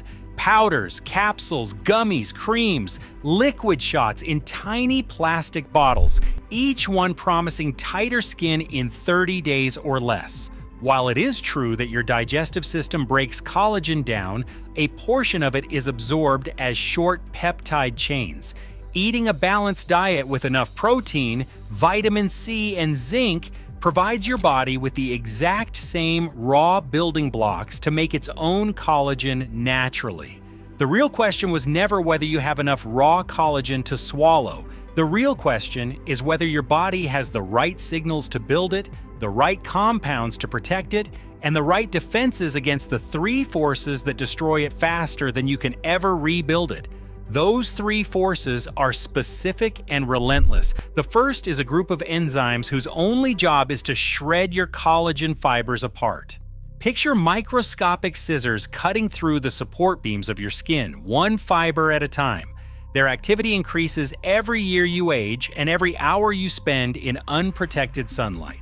The second force is glycation. Every time you eat sugar or refined carbohydrates, some of those glucose molecules attach permanently to your collagen fibers, creating rigid crosslinks that make collagen stiff, brittle, and unable to regenerate. Picture your skin being slowly caramelized from the inside. That damage is irreversible. The third force is oxidative stress from UV light, air pollution, and chronic inflammation that degrades collagen at the molecular level day after day. No collagen powder on that shelf addresses any of these three forces. Not one. They hand you raw material and completely ignore the factory, but there is something the supplement industry would rather you never discover. Across Asia, from the temple courtyards of rural India to the spring markets of Seoul, grandmothers understood this centuries before any laboratory confirmed it. They never purchased collagen in a bottle. They grew the answer in their backyards and passed the knowledge forward through generations. These grandmothers identified 8 common plants that together address every single stage of the collagen life cycle. Not one product for one problem. A complete system.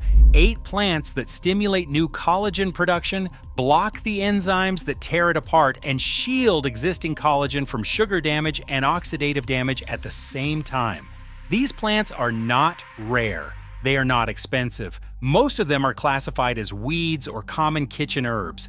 Most of them thrive in any temperate climate without special attention, and nearly all of them can grow together in containers on a porch, a balcony, or a fire escape. The supplement industry sells you one product at a time. Asia built a garden. Over the next 30 minutes, we are going to walk through each of these 8 plants, one by one, what it does inside your body, how families across Asia have eaten it and brewed it for generations, and exactly how you can grow it yourself, starting this weekend.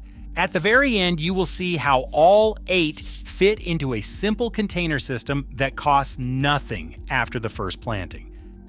The first plant in this system has been eaten across Korea for over 2,000 years. It appears in the founding myth of the Korean nation itself. According to legend, a bear ate nothing but this plant and garlic for 100 days inside a dark cave and was transformed into the first Korean woman. The plant appears on dinner tables across Seoul and Busan so often that most Koreans treat it the way Americans treat parsley.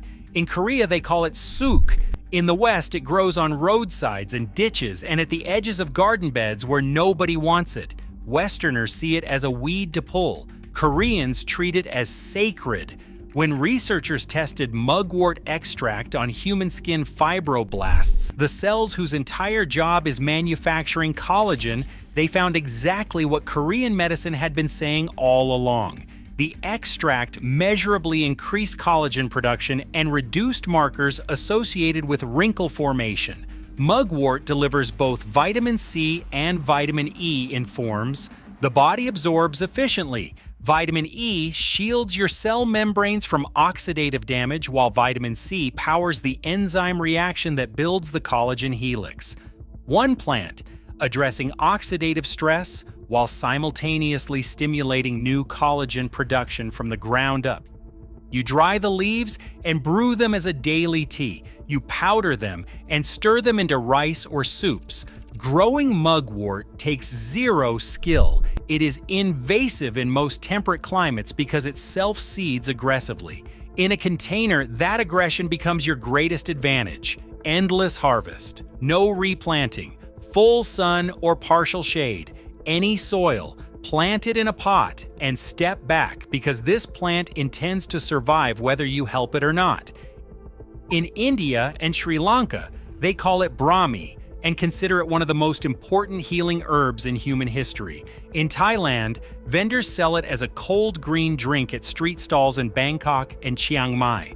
In Vietnam, it appears in salads and fresh spring rolls. 500 million people across South and Southeast Asia eat it every single week without ever thinking of it as medicine.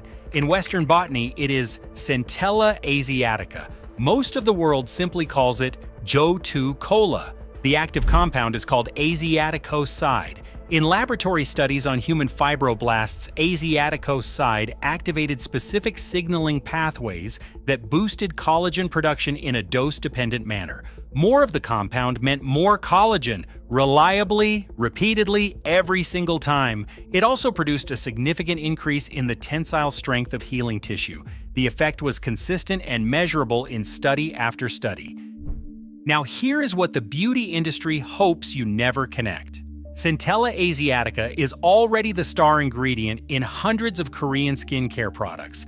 Those famous Saika creams line the shelves in the Myeongdong and Gangnam shopping districts and are now sold in Sephora stores from New York to Los Angeles. The global K-beauty market is worth over $10 billion, and Centella is one of its crown jewels.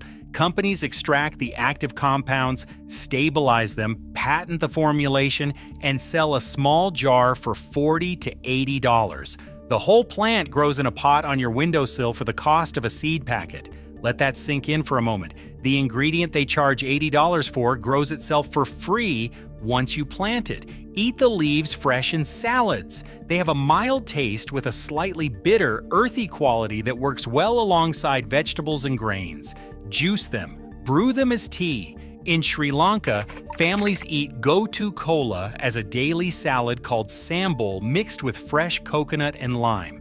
In Thailand, it is a common afternoon drink served cold. To grow gotu kola, plant it in a wide, shallow pot with consistently moist soil and keep it out of harsh, direct sunlight. It spreads by runners exactly the way strawberries do. It creeps across the surface and fills any container you give it within a single growing season. In warmer regions like the American South or coastal California, it thrives outdoors year-round. In colder climates, bring it inside near a bright window for winter. Once established, it spreads on its own and asks for almost nothing. Gotu kola builds new collagen at a rate that few compounds in nature can match. But building new collagen is only half the fight. Right now, inside your skin, there's an enzyme whose only purpose is to break collagen apart. It is the primary engine behind wrinkle formation. As you age, its activity increases. Every hour of unprotected sun exposure accelerates it further. The next plant was so valuable that Korean emperors went to war over the land where it grew. They call it insam.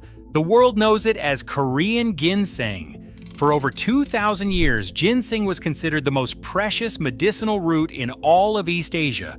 Wars were fought over the mountain forests of the Korean peninsula where it grew wild. Royal courts in the Joseon dynasty controlled every gram of the harvest and regulated all trade. Ginseng was gifted between emperors the way gold was exchanged between European kings. Even today, a single aged wild root can sell for thousands of dollars at auction in Seoul. The active compounds are called ginsenosides. When researchers tested ginsenosides on human skin fibroblasts, they found a dual mechanism that sets ginseng apart from nearly every other plant on this list. The compounds suppress the primary collagen-destroying enzyme in a dose-dependent manner. More ginseng meant less destruction, but ginsenosides also boosted your body's own natural inhibitor of that enzyme. They silence the attacker and strengthen the shield at the same time. 2 fronts from a single root.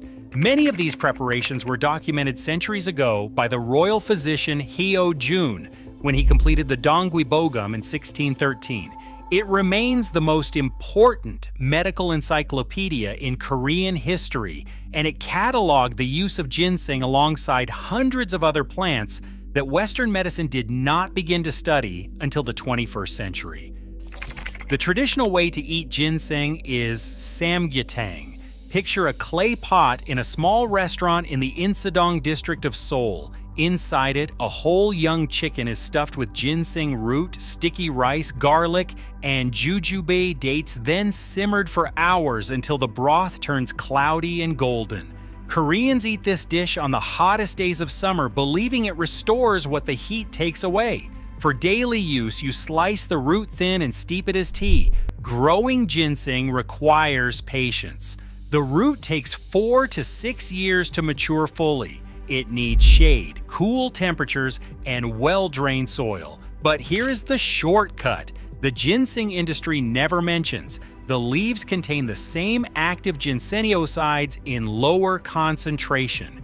Grow ginseng in a shaded container on your patio and harvest the leaves for tea while the root develops underground. By year 4 or 5, you will have roots that any herbalist in Seoul would be proud to display. Ginseng blocks the enzyme that tears collagen apart. But there is another line of attack happening every single minute. Free radicals from sun exposure, air pollution, and chronic inflammation are triggering those same enzymes from the outside. Every sunburn, every hour in traffic breathing exhaust, every week of poor sleep. If you cannot neutralize the trigger, the enzyme keeps coming back no matter how many times you suppress it. The next plant is the bodyguard. Walk into any Korean barbecue restaurant tonight in Seoul or Los Angeles or Sydney or London. Watch the table beside you. They will pick up large green leaves with serrated edges and purple undersides. They will wrap a piece of sizzling grilled pork belly inside one of those leaves, add a dab of samjang paste, and eat it all in a single bite. This is not lettuce. This is not spinach. This is kkanip. In Japan, they call it shiso. In China, zisu. In Vietnam, tia to. Hundreds of millions of people across Asia eat it every single week, and most of them have no idea what it is doing beneath their skin. Kkanip is perilla. It contains more of a compound called rosmarinic acid than rosemary itself, the very herb the compound was named after. Rosmarinic acid neutralizes the free radicals that trigger the production of collagen-destroying enzymes, and it reduces the inflammatory signals that make collagen break down worse. But that is only the leaf. The seeds contain one of the highest concentrations of omega-3 fatty acids found in any plant on the planet. This omega-3 feeds directly into anti-inflammatory pathways that calm the chronic low-level inflammation responsible for accelerated collagen loss as you age. Perilla does not build new collagen directly. It guards the collagen you already have from being destroyed. Think of it as the security system protecting everything the other plants in this system are building. Without that protection, all the new production in the world is pointless. You are pouring water into a bucket with holes in the bottom. Eat the leaves fresh. Wrap them around rice and grilled meat the way Koreans do in barbecue restaurants from Gangnam to Busan. Pickle them in soy sauce and garlic for a banchan side dish that keeps in the refrigerator for weeks. Toast the seeds and press them for cooking oil that Koreans drizzle over seasoned vegetables every single night. Growing perilla takes almost no effort. It self-seeds so aggressively that after a single season, it returns on its own every spring without asking your permission. Full sun, any soil, drought-tolerant. One planting and it comes back year after year. Give it its own container and it will fill every inch by midsummer. Perilla shields collagen from oxidative attack from the outside, but there is a flower that does something perilla cannot. It directly inhibits the collagen-destroying enzyme at the source rather than just neutralizing the trigger. Dermatologists across parts of Asia have a nickname for this flower. They call it the Botox plant. Remember the flower from the very beginning of this video. This is the reveal. Across Southeast Asia, India, Egypt, Mexico, and the Caribbean, this flower has been brewed into deep red tea for centuries. In Mexico City, they sell it ice cold on street corners as agua de Jamaica. In Cairo, it is carcade, poured from brass pitchers in the afternoon heat. In Mumbai, it is a common offering at temple gates. In Korea, Hibiscus syriacus is the national flower cultivated for centuries as both medicine and national symbol. It appears on coins, in government buildings, and in gardens from Jeju Island to the northern mountains. When researchers tested hibiscus extract in laboratory studies, the results were striking. The extract inhibited the activity of the primary collagen-destroying enzymes while simultaneously protecting skin cells from UV and pollution-driven oxidative stress. Its dense composition of polyphenols and anthocyanins gives it the ability to fight collagen degradation from multiple directions at the same time. In fibroblasts exposed to UVB radiation, researchers found significantly higher levels of new collagen being produced and significantly lower levels of enzyme activity after treatment with the extract. That is the first enemy attacked from multiple angles by a single flower. That is why the nickname exists. Here is what makes this even more relevant right now. As consumers raise questions about the sourcing and absorption of animal-derived collagen supplements, there is growing commercial interest in plant-based alternatives. Hibiscus sits near the top of every research list in the industry, but they would rather extract its compounds, patent a proprietary blend, and sell you a capsule than ever tell you the whole flower grows in a pot on your patio for almost nothing. Brew dried hibiscus calyxes as tea. This is the most universal preparation across every culture that uses it. Cold, steep them overnight in a glass pitcher for a deep red iced tea that tastes tart and floral. Add dried calyxes to rice for color and gentle tartness. Use the cooled tea as a natural rinse for your hair and skin the way women across the Caribbean and North Africa have done for generations. Hibiscus is tropical in origin, but adapts surprisingly well to containers in any climate. In temperate regions, grow it as a warm season annual, or bring the pot indoors before the first frost. Full sun and regular water. A single plant in a large pot blooms generously and produces enough calyxes for daily tea through the entire growing season. Dry the extras in batches and store them in glass jars for winter. Hibiscus attacks the enzyme from outside the cell, but the next plant works from the inside. It protects the fibroblast membrane itself so the cell can keep producing collagen even under stress. And it does this through a second pathway that nobody in the skincare industry talks about. In Iran and Turkey, this plant has been brewed as a household tea for centuries. Across East Asia, it appears in traditional skincare preparations passed down within families for generations. In Europe, it grows in cottage gardens where people use it for sleep and calm nerves without ever suspecting what it does for their skin. They call it lemon balm. When researchers tested lemon balm extract on skin fibroblasts, they found something remarkable. The extract significantly increased the production of type 1 collagen, the primary structural collagen in human skin. Its key active compound, rosmarinic acid, boosted a specific collagen-related receptor in fibroblasts by nearly 144%. Even more striking, the extract almost completely prevented the decline in collagen production that normally occurs when skin cells are exposed to UVB radiation. In simple terms, it allows your skin cells to keep building collagen even while the sun is trying to shut them down. That is a level of UV resilience that most people associate with expensive serums, not a plant growing in a terracotta pot on a kitchen windowsill. But there is a second pathway that makes lemon balm truly unique in this system. It is one of the most effective natural compounds for reducing cortisol, the stress hormone your body releases under pressure. Chronic stress keeps cortisol elevated for weeks and sometimes months at a time. Elevated cortisol directly accelerates collagen breakdown throughout your entire body. Every anxious month, every sleepless week, every season of unrelenting pressure is quietly dissolving the structural protein in your skin. Lemon balm calms the stress response measurably, and by doing so, it slows the collagen clock from a direction that no topical cream on any shelf can reach. Brew fresh or dried leaves as tea. Add fresh leaves to cold water, salads, or smoothies. The flavor is mild and citrusy and blends into almost anything without overpowering it.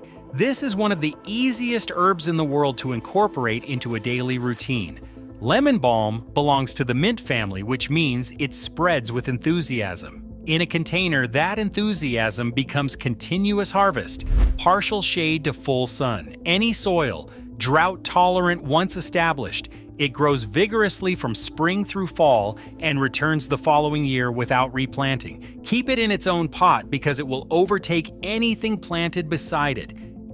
Every plant so far either builds new collagen or blocks the forces that destroy it from the outside. But there is one more enemy that most people have never heard of. It is not an enzyme. It is not a free radical. It is sugar. And the damage it does to your collagen is permanent. In India, there is a plant so sacred that it grows in the central courtyard of nearly every Hindu household. In villages across Uttar Pradesh, Kerala, and Tamil Nadu, families perform prayers around it at dawn and again at dusk. Children are taught to tend it before they are taught to cook. It is not decoration, it is medicine and ritual and spiritual protection woven into the rhythm of daily life across an entire subcontinent for over 3,000 years. They call it tulsi. In the West, it is known as holy basil. Here is what happens inside your skin every single time you eat sugar or refined carbohydrates. Some of those glucose molecules escape normal metabolism and attach permanently to your collagen fibers. They form rigid crosslinks called advanced glycation end products. These crosslinks make collagen stiff, brittle, and completely unable to regenerate. Over a lifetime, this damage accumulates in a way that cannot be reversed. It is one of the primary reasons aging skin turns sallow and dull and loses its ability to bounce back. Your collagen is literally being caramelized from the inside out, and unlike other forms of damage, once this happens, it stays forever. Tulsi contains a compound called eugenol. In laboratory testing, eugenol showed the highest inhibition of glycation among all compounds tested from its entire plant family. It demonstrated strong binding affinity to the exact molecular sites where sugar attaches to protein fibers. But eugenol also lowered blood glucose levels by blocking the enzyme that breaks carbohydrates down for absorption. That is a dual defense. It reduces the amount of sugar available in your bloodstream, and it blocks the glycation reaction even from the sugar that does get through. 2 layers of protection from one sacred leaf. That is why Ayurvedic physicians prescribed Tulsi for radiant skin for thousands of years before anyone understood the chemistry. The grandmothers in those Indian courtyards were not performing empty ritual. They were protecting their families at the cellular level every single morning. Brew Tulsi as tea. Eat 2 or 3 fresh leaves daily, straight from the plant. Dry the leaves and powder them for adding to warm water or smoothies. Tulsi chai brewed with fresh ginger and cardamom is one of the most comforting drinks in all of Indian cooking. The taste is warm, with a faint peppery sweetness that lingers. Tulsi grows beautifully in containers. Give it full sun and regular water. Pinch the flower buds to encourage bushy leaf growth and maximize your harvest throughout the season. In tropical and subtropical climates, it perennializes and comes back year after year. In cooler regions, treat it as a summer annual and harvest generously before the first frost. In Korea and China, there is a tree cultivated for over 4,000 years.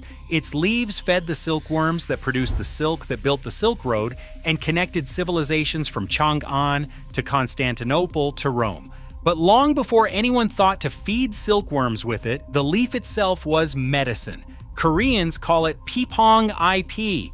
The Japanese have brewed it as daily tea for centuries. Walk through a traditional herb market in Kyoto or Daegu today, and you will find dried mulberry leaves stacked alongside ginseng and jujube as an everyday household staple. Mulberry leaf contains a compound called DNJ that blocks the specific enzyme responsible for breaking complex carbohydrates into simple sugar in your gut. When that enzyme is slowed, less glucose enters your bloodstream after a meal. Less glucose means less available to attach to your collagen fibers and form those permanent glycation crosslinks. But the defense does not stop at the gut. The polyphenols in mulberry leaves also directly inhibit the formation of advanced glycation end products from the sugar that does make it through. Two independent layers of protection working at the same time. Mulberry is the biological partner to Tulsi in this system. Where Tulsi blocks glycation at the cellular level, mulberry intercepts sugar before it even enters your blood and then neutralizes the glycation process through a completely separate pathway. Together, they create a dual sugar defense that operates on multiple fronts simultaneously. No single supplement on any pharmacy shelf addresses both. Harvest the young tender leaves and dry them for tea. 1 cup after a meal has been a daily habit in East Asian households for centuries. To grow mulberry at home, choose a dwarf variety. A half whiskey barrel or a large fabric pot is enough space for years of production. Plant it once and it will outlast you. Now picture what you have. 8 plants, 8 different biological mechanisms, each one targeting a specific stage of collagen loss. You do not need a farm, you do not need a backyard. Start with a half whiskey barrel in the sunniest spot you have. Dwarf mulberry at the center, mugwort on one side, perilla on the other. Go-to cola creeping across the soil surface as a living ground cover. That single barrel holds 4 plants addressing 4 separate collagen mechanisms. Around it, arrange satellite pots, Tulsi in full direct sun, lemon balm in its own container, hibiscus where it catches the most light, Korean ginseng in a shaded corner, cool and patient, building strength underground while you harvest its leaves for tea above.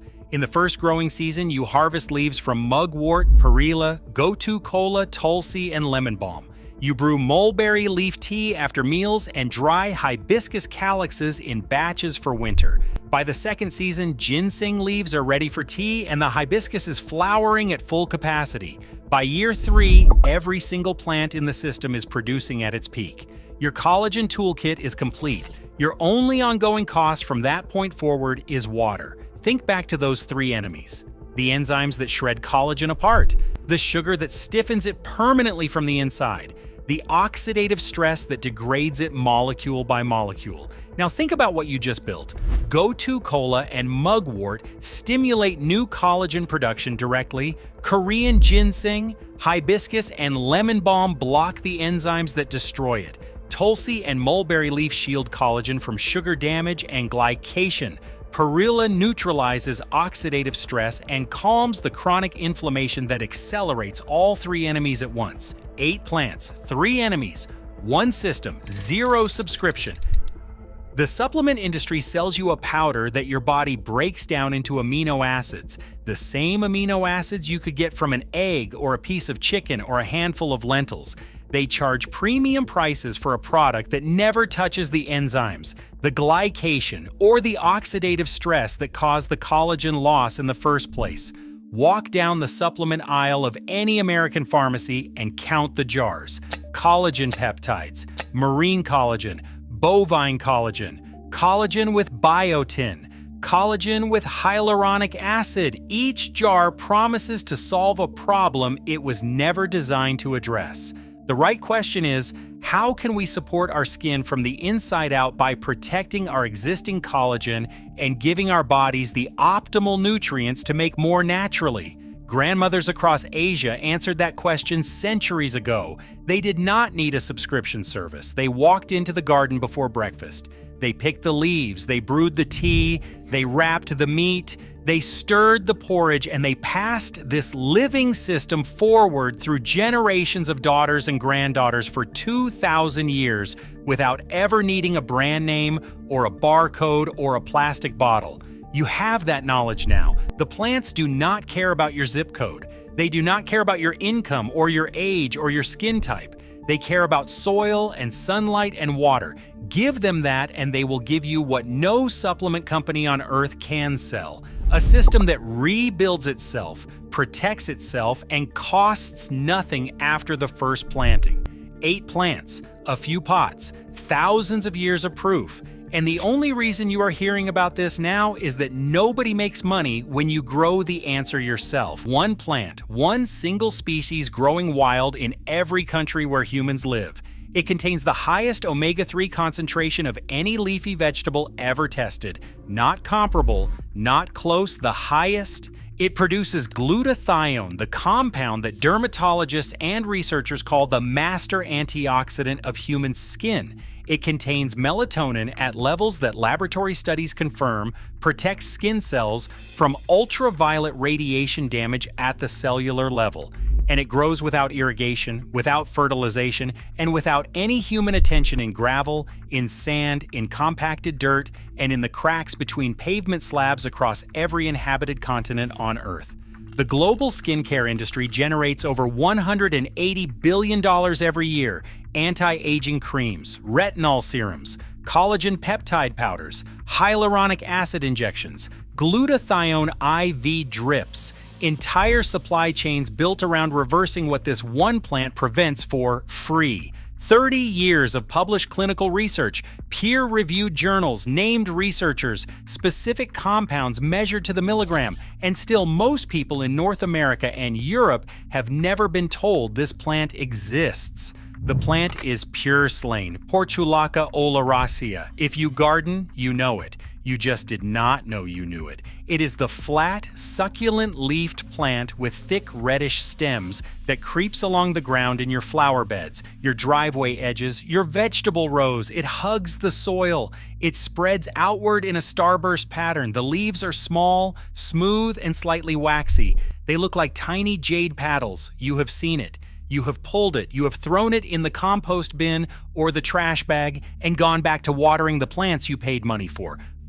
500 million people across the globe eat it regularly. In Mexico, they call it verdolaga. In France, pourpier. In India, kulfa. In China, machixian. In Greece, glistrida. In Turkey, semizotu. In the Middle East, bakla. One plant, dozens of names. Every culture that maintained a relationship with the land kept eating it.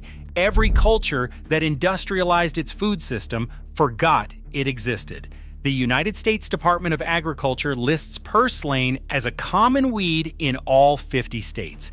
It is the 8th most common plant on the planet. It appears in the pharmacopoeias of Chinese medicine, Greek folk medicine, Ayurvedic medicine, and Mexican traditional healing. Documentation spanning 1,500 years across 4 distinct medical traditions.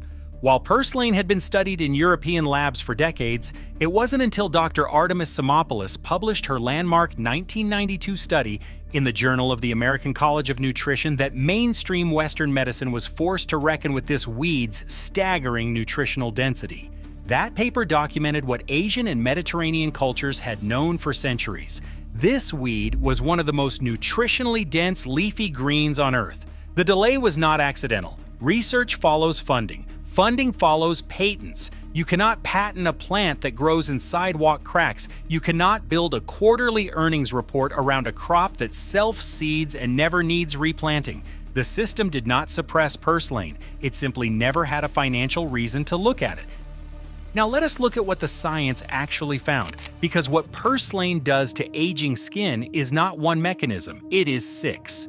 6 distinct compounds, each targeting a different biochemical pathway involved in wrinkle formation, collagen loss, and premature aging. No other single leafy green delivers all 6. The first is omega-3 fatty acids. The Simopoulos study in 1992 measured 300 to 400 milligrams of alpha-linolenic acid per 100 grams of fresh purslane leaves. Alpha-linolenic acid is the plant form of omega-3. It is a precursor to EPA and DHA, the same fatty acids found in fish oil. These fatty acids maintain the lipid matrix between skin cells. Think of the lipid matrix as the mortar between bricks in a wall. When the mortar weakens, the wall cracks. When the lipid barrier in your skin weakens, moisture escapes, elasticity drops, and the structural integrity of the skin surface begins to collapse. That collapse is the biochemical definition of aging skin. The fish oil supplement industry generates $4 billion annually selling omega-3 for exactly this purpose. Capsules, soft gels, liquid concentrates, cold chain shipping from processing plants to pharmacy shelves. Purslane delivers the same foundational fatty acid from a handful of leaves pulled from a garden bed. No capsule, no factory, no middleman, but omega-3 is only the first layer. The second compound in this plant is what dermatologists spend entire careers trying to deliver to skin cells: glutathione. Purslane is one of the richest known dietary sources of glutathione, a tripeptide molecule that functions as the primary internal defense system against oxidative damage inside skin cells. In 2004, the Journal of Investigative Dermatology published a comprehensive review of glutathione's role in skin biology. The findings were specific. Glutathione neutralizes reactive oxygen species before they can damage collagen fibers and elastin networks. It protects fibroblasts, the cells responsible for manufacturing new collagen. And when glutathione levels drop inside skin tissue, the rate of visible aging accelerates measurably. Wrinkles deepen, skin sags, hyperpigmentation spreads. Walk into any high-end dermatology clinic in Los Angeles or New York or London right now. You will see glutathione offered as an intravenous drip, $30 to $300 per session. You will see it sold in oral supplement capsules on the shelves of health food stores. You will find it listed as a key ingredient in anti-aging serums priced at $70 to $200 per ounce. Purslane delivers it in every bite. No needle, no capsule, no receipt, omega-3 for the barrier, glutathione for the cells. The third compound does something most people associate with sleep, not skin: melatonin. Most people know melatonin as a sleep hormone. What most people do not know is that melatonin functions as one of the most potent ultraviolet damage scavengers ever studied in human skin. A researcher named Russell Hardeland published foundational work in the Journal of Pineal Research beginning in 2005. Subsequent studies expanded the evidence. In 2018, the International Journal of Molecular Sciences published a study confirming that melatonin protects keratinocytes, the primary cells of the skin's outer layer, from UV-induced oxidative death. This matters because ultraviolet radiation is the single largest external cause of premature skin aging. Dermatologists call it photoaging. Research estimates that up to 90% of visible aging in sun-exposed skin is caused by cumulative UV damage, not genetics, not time, sun exposure. Melatonin in purslane provides internal photoprotection. It operates at the cellular level, scavenging the free radicals generated by UV exposure before they can destroy collagen and elastin. A biological sunscreen that works from the inside. 3 compounds, 3 distinct mechanisms targeting 3 different aspects of skin aging, and we have not touched the pigment that gives this plant its color.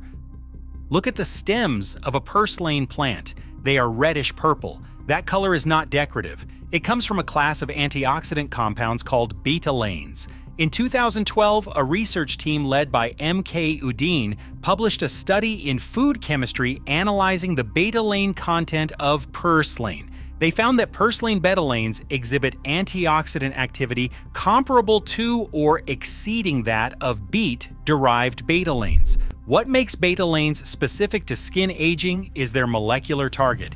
Betalains scavenge peroxyl radicals. Peroxyl radicals are the specific radical species most responsible for lipid peroxidation of cell membranes. And lipid peroxidation of cell membranes is one of the core biochemical processes underlying visible wrinkle formation. The color of the stem is the medicine. The fifth compound is beta-carotene. Purslane contains roughly 7 times the beta-carotene of carrots when measured per calorie of fresh weight.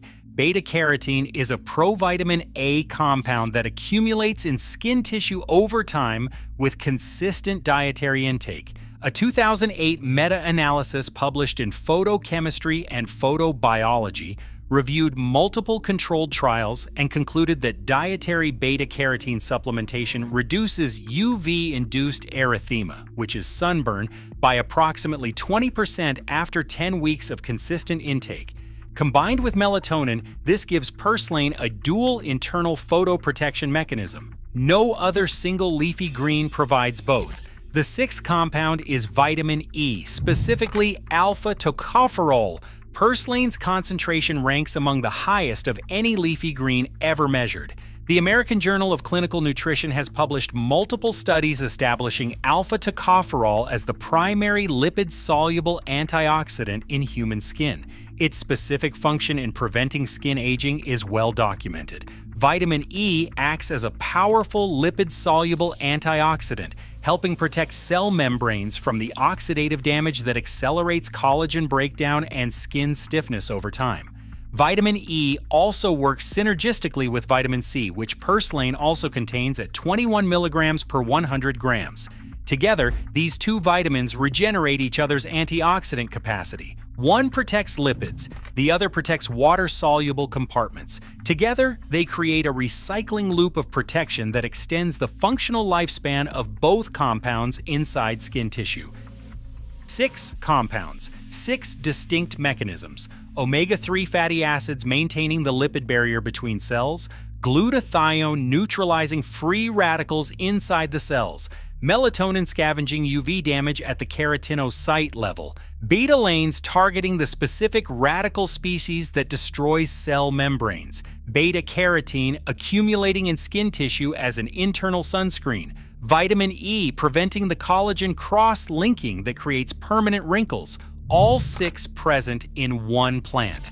A plant that grows without permission in sidewalk cracks, not one synthetic ingredient, not one patent, not one product to sell, and that is exactly the problem. The global anti-aging skincare market exceeded $180 billion in 2024. Within that market, omega-3 supplements, glutathione products, vitamin E serums, beta-carotene capsules, and melatonin formulations each occupy their own revenue category.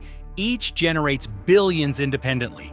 Each requires extraction, processing, formulation, packaging, marketing, distribution, and retail markup. Purslane consolidates all 6 into a single free plant.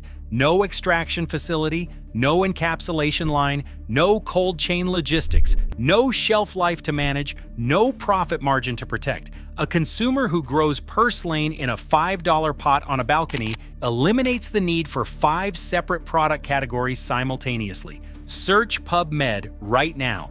Type retinol skin aging into the search bar. You will find thousands of funded studies. Now type purslane skin aging. You will find a fraction. The ratio tells you everything. This is not because retinol works better. This is because retinol is patentable. Retinol formulations can be branded, trademarked, and sold at premium markups. A sidewalk weed cannot. Pharmaceutical companies fund research that supports products they can sell. They do not fund research that makes their products unnecessary. Universities pursue grants from available funding sources. The available sources favor patentable interventions. A self-seeding plant that grows in gravel is not a patentable intervention. The Semopolis study was published in 1992. In a respected, peer-reviewed journal, it documented the highest omega-3 content in any leafy vegetable. 33 years have passed. Purslane still does not appear in a single mainstream Western dietary guideline. It is not mentioned in the USDA food pyramid. It is not recommended by any major dermatological association. It is not featured in any consumer-facing health publication with national distribution. This is not conspiracy. This is structure. Economic systems amplify what generates revenue. They do not amplify what makes revenue unnecessary. But while Western systems looked the other way, most of the world never stopped eating it. Walk through any open-air market in Oaxaca, Mexico on a Saturday morning. You will see bundles of verdolaga stacked between the tomatoes and the cilantro. Mexican grandmothers have cooked it with pork and tomatillos for generations. Verdolagas con carne de puerco, a dish that predates every anti-aging serum on any department store shelf by centuries. The women selling it do not call it a superfood, they call it dinner. In Athens, tavernas serve glistrida in salads dressed with olive oil and lemon. In Istanbul, semizotu appears in yogurt dishes served alongside grilled lamb. Mediterranean diet researchers spent decades studying why Greek and Turkish populations showed lower rates of chronic disease. They credited olive oil, fish, and vegetables. They rarely mentioned the purslane that accompanied almost every meal. In rural Rajasthan, India, women harvest kulfa from the edges of wheat fields. They cook it with cumin and green chilies. In Ayurvedic medical texts, kulfa appears as a treatment for skin eruptions, burns, and inflammatory conditions. The documentation is centuries old. The practice is ongoing. In Hunan Province, China, traditional medicine practitioners have prescribed machi xian for skin conditions since at least the year 500. The Bensao Gang Mu, the Compendium of Materia Medica, completed by Li Shizhen in 1578, documents purslane's applications for eczema, boils, and wound healing. That text was written 447 years ago. Chinese medicine shops still stock dried purslane on open shelves today. In Lebanon and Jordan and Palestine, bakla appears in fattoush salads and as a cooked green alongside rice and lentils. Families eat it weekly. Children grow up with the taste. The pattern is the same in every case. Cultures that maintained a relationship with the land never lost this plant. They never needed a study to tell them it was valuable. They ate it because their grandmothers ate it. Their grandmothers ate it because their grandmothers ate it. The knowledge transferred through kitchens, not journals. The cultures that lost purslane are the cultures that paved over their gardens, outsourced their food to factories, and replaced the plants they could grow with the products they could buy. You can reverse that in one afternoon. Purslane grows in USDA hardiness zones 2 through 11. That covers the entire continental United States, most of Canada south of the boreal forest, all of Western Europe, and equivalent climates on every other continent. If you are alive and reading this in a place where humans live, purslane can grow where you are. It tolerates drought. It tolerates poor soil. It tolerates compacted ground. It tolerates full sun. It tolerates neglect. These are not the characteristics of a delicate garden crop. These are the characteristics of a survival plant. Buy a packet of seeds for $2 to $4. Sow them directly into any soil after the last frost date in your area. Scatter them on the surface and press gently. Purslane seeds need light to germinate, so do not bury them. Water lightly for the first week. Germination takes 7 to 10 days. The plants reach harvest size in 3 to 4 weeks, or skip the seeds entirely. If you see purslane growing in a crack, in a neglected garden bed, or along a fence line, take a cutting. A single stem segment placed in moist soil will root within days. This plant wants to grow. Your job is to stop pulling it out and start harvesting it. If you allow some plants to flower in late summer, they will produce thousands of tiny black seeds. Those seeds drop to the soil. 85% of them germinate the following spring. One planting becomes a permanent annual crop. The plant returns every year without your permission. You never buy seeds again. Grow it in the ground. Grow it in a raised bed. Grow it in a $5 pot on an apartment balcony. Grow it in a window box. It does not care about your setup. It cares about sunlight and a handful of dirt.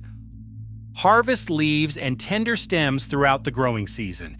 Eat them raw in salads. The flavor is mild, slightly lemony, with a succulent crunch. Blend them into smoothies with banana or mango to mask any tartness. Sauté them with garlic and olive oil the way Greek grandmothers have done for centuries. Add them to soups and stews the way Mexican families do every week.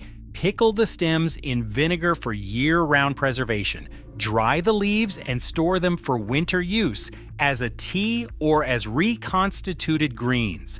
For topical use, crush fresh leaves and apply them directly to irritated or inflamed skin. This is the method documented in Chinese and Ayurvedic tradition for over 1,000 years. The mucilaginous compounds in purslane create a cooling, hydrating film on the skin's surface. You can also blend fresh leaves into a simple salve using coconut oil or olive oil as a base.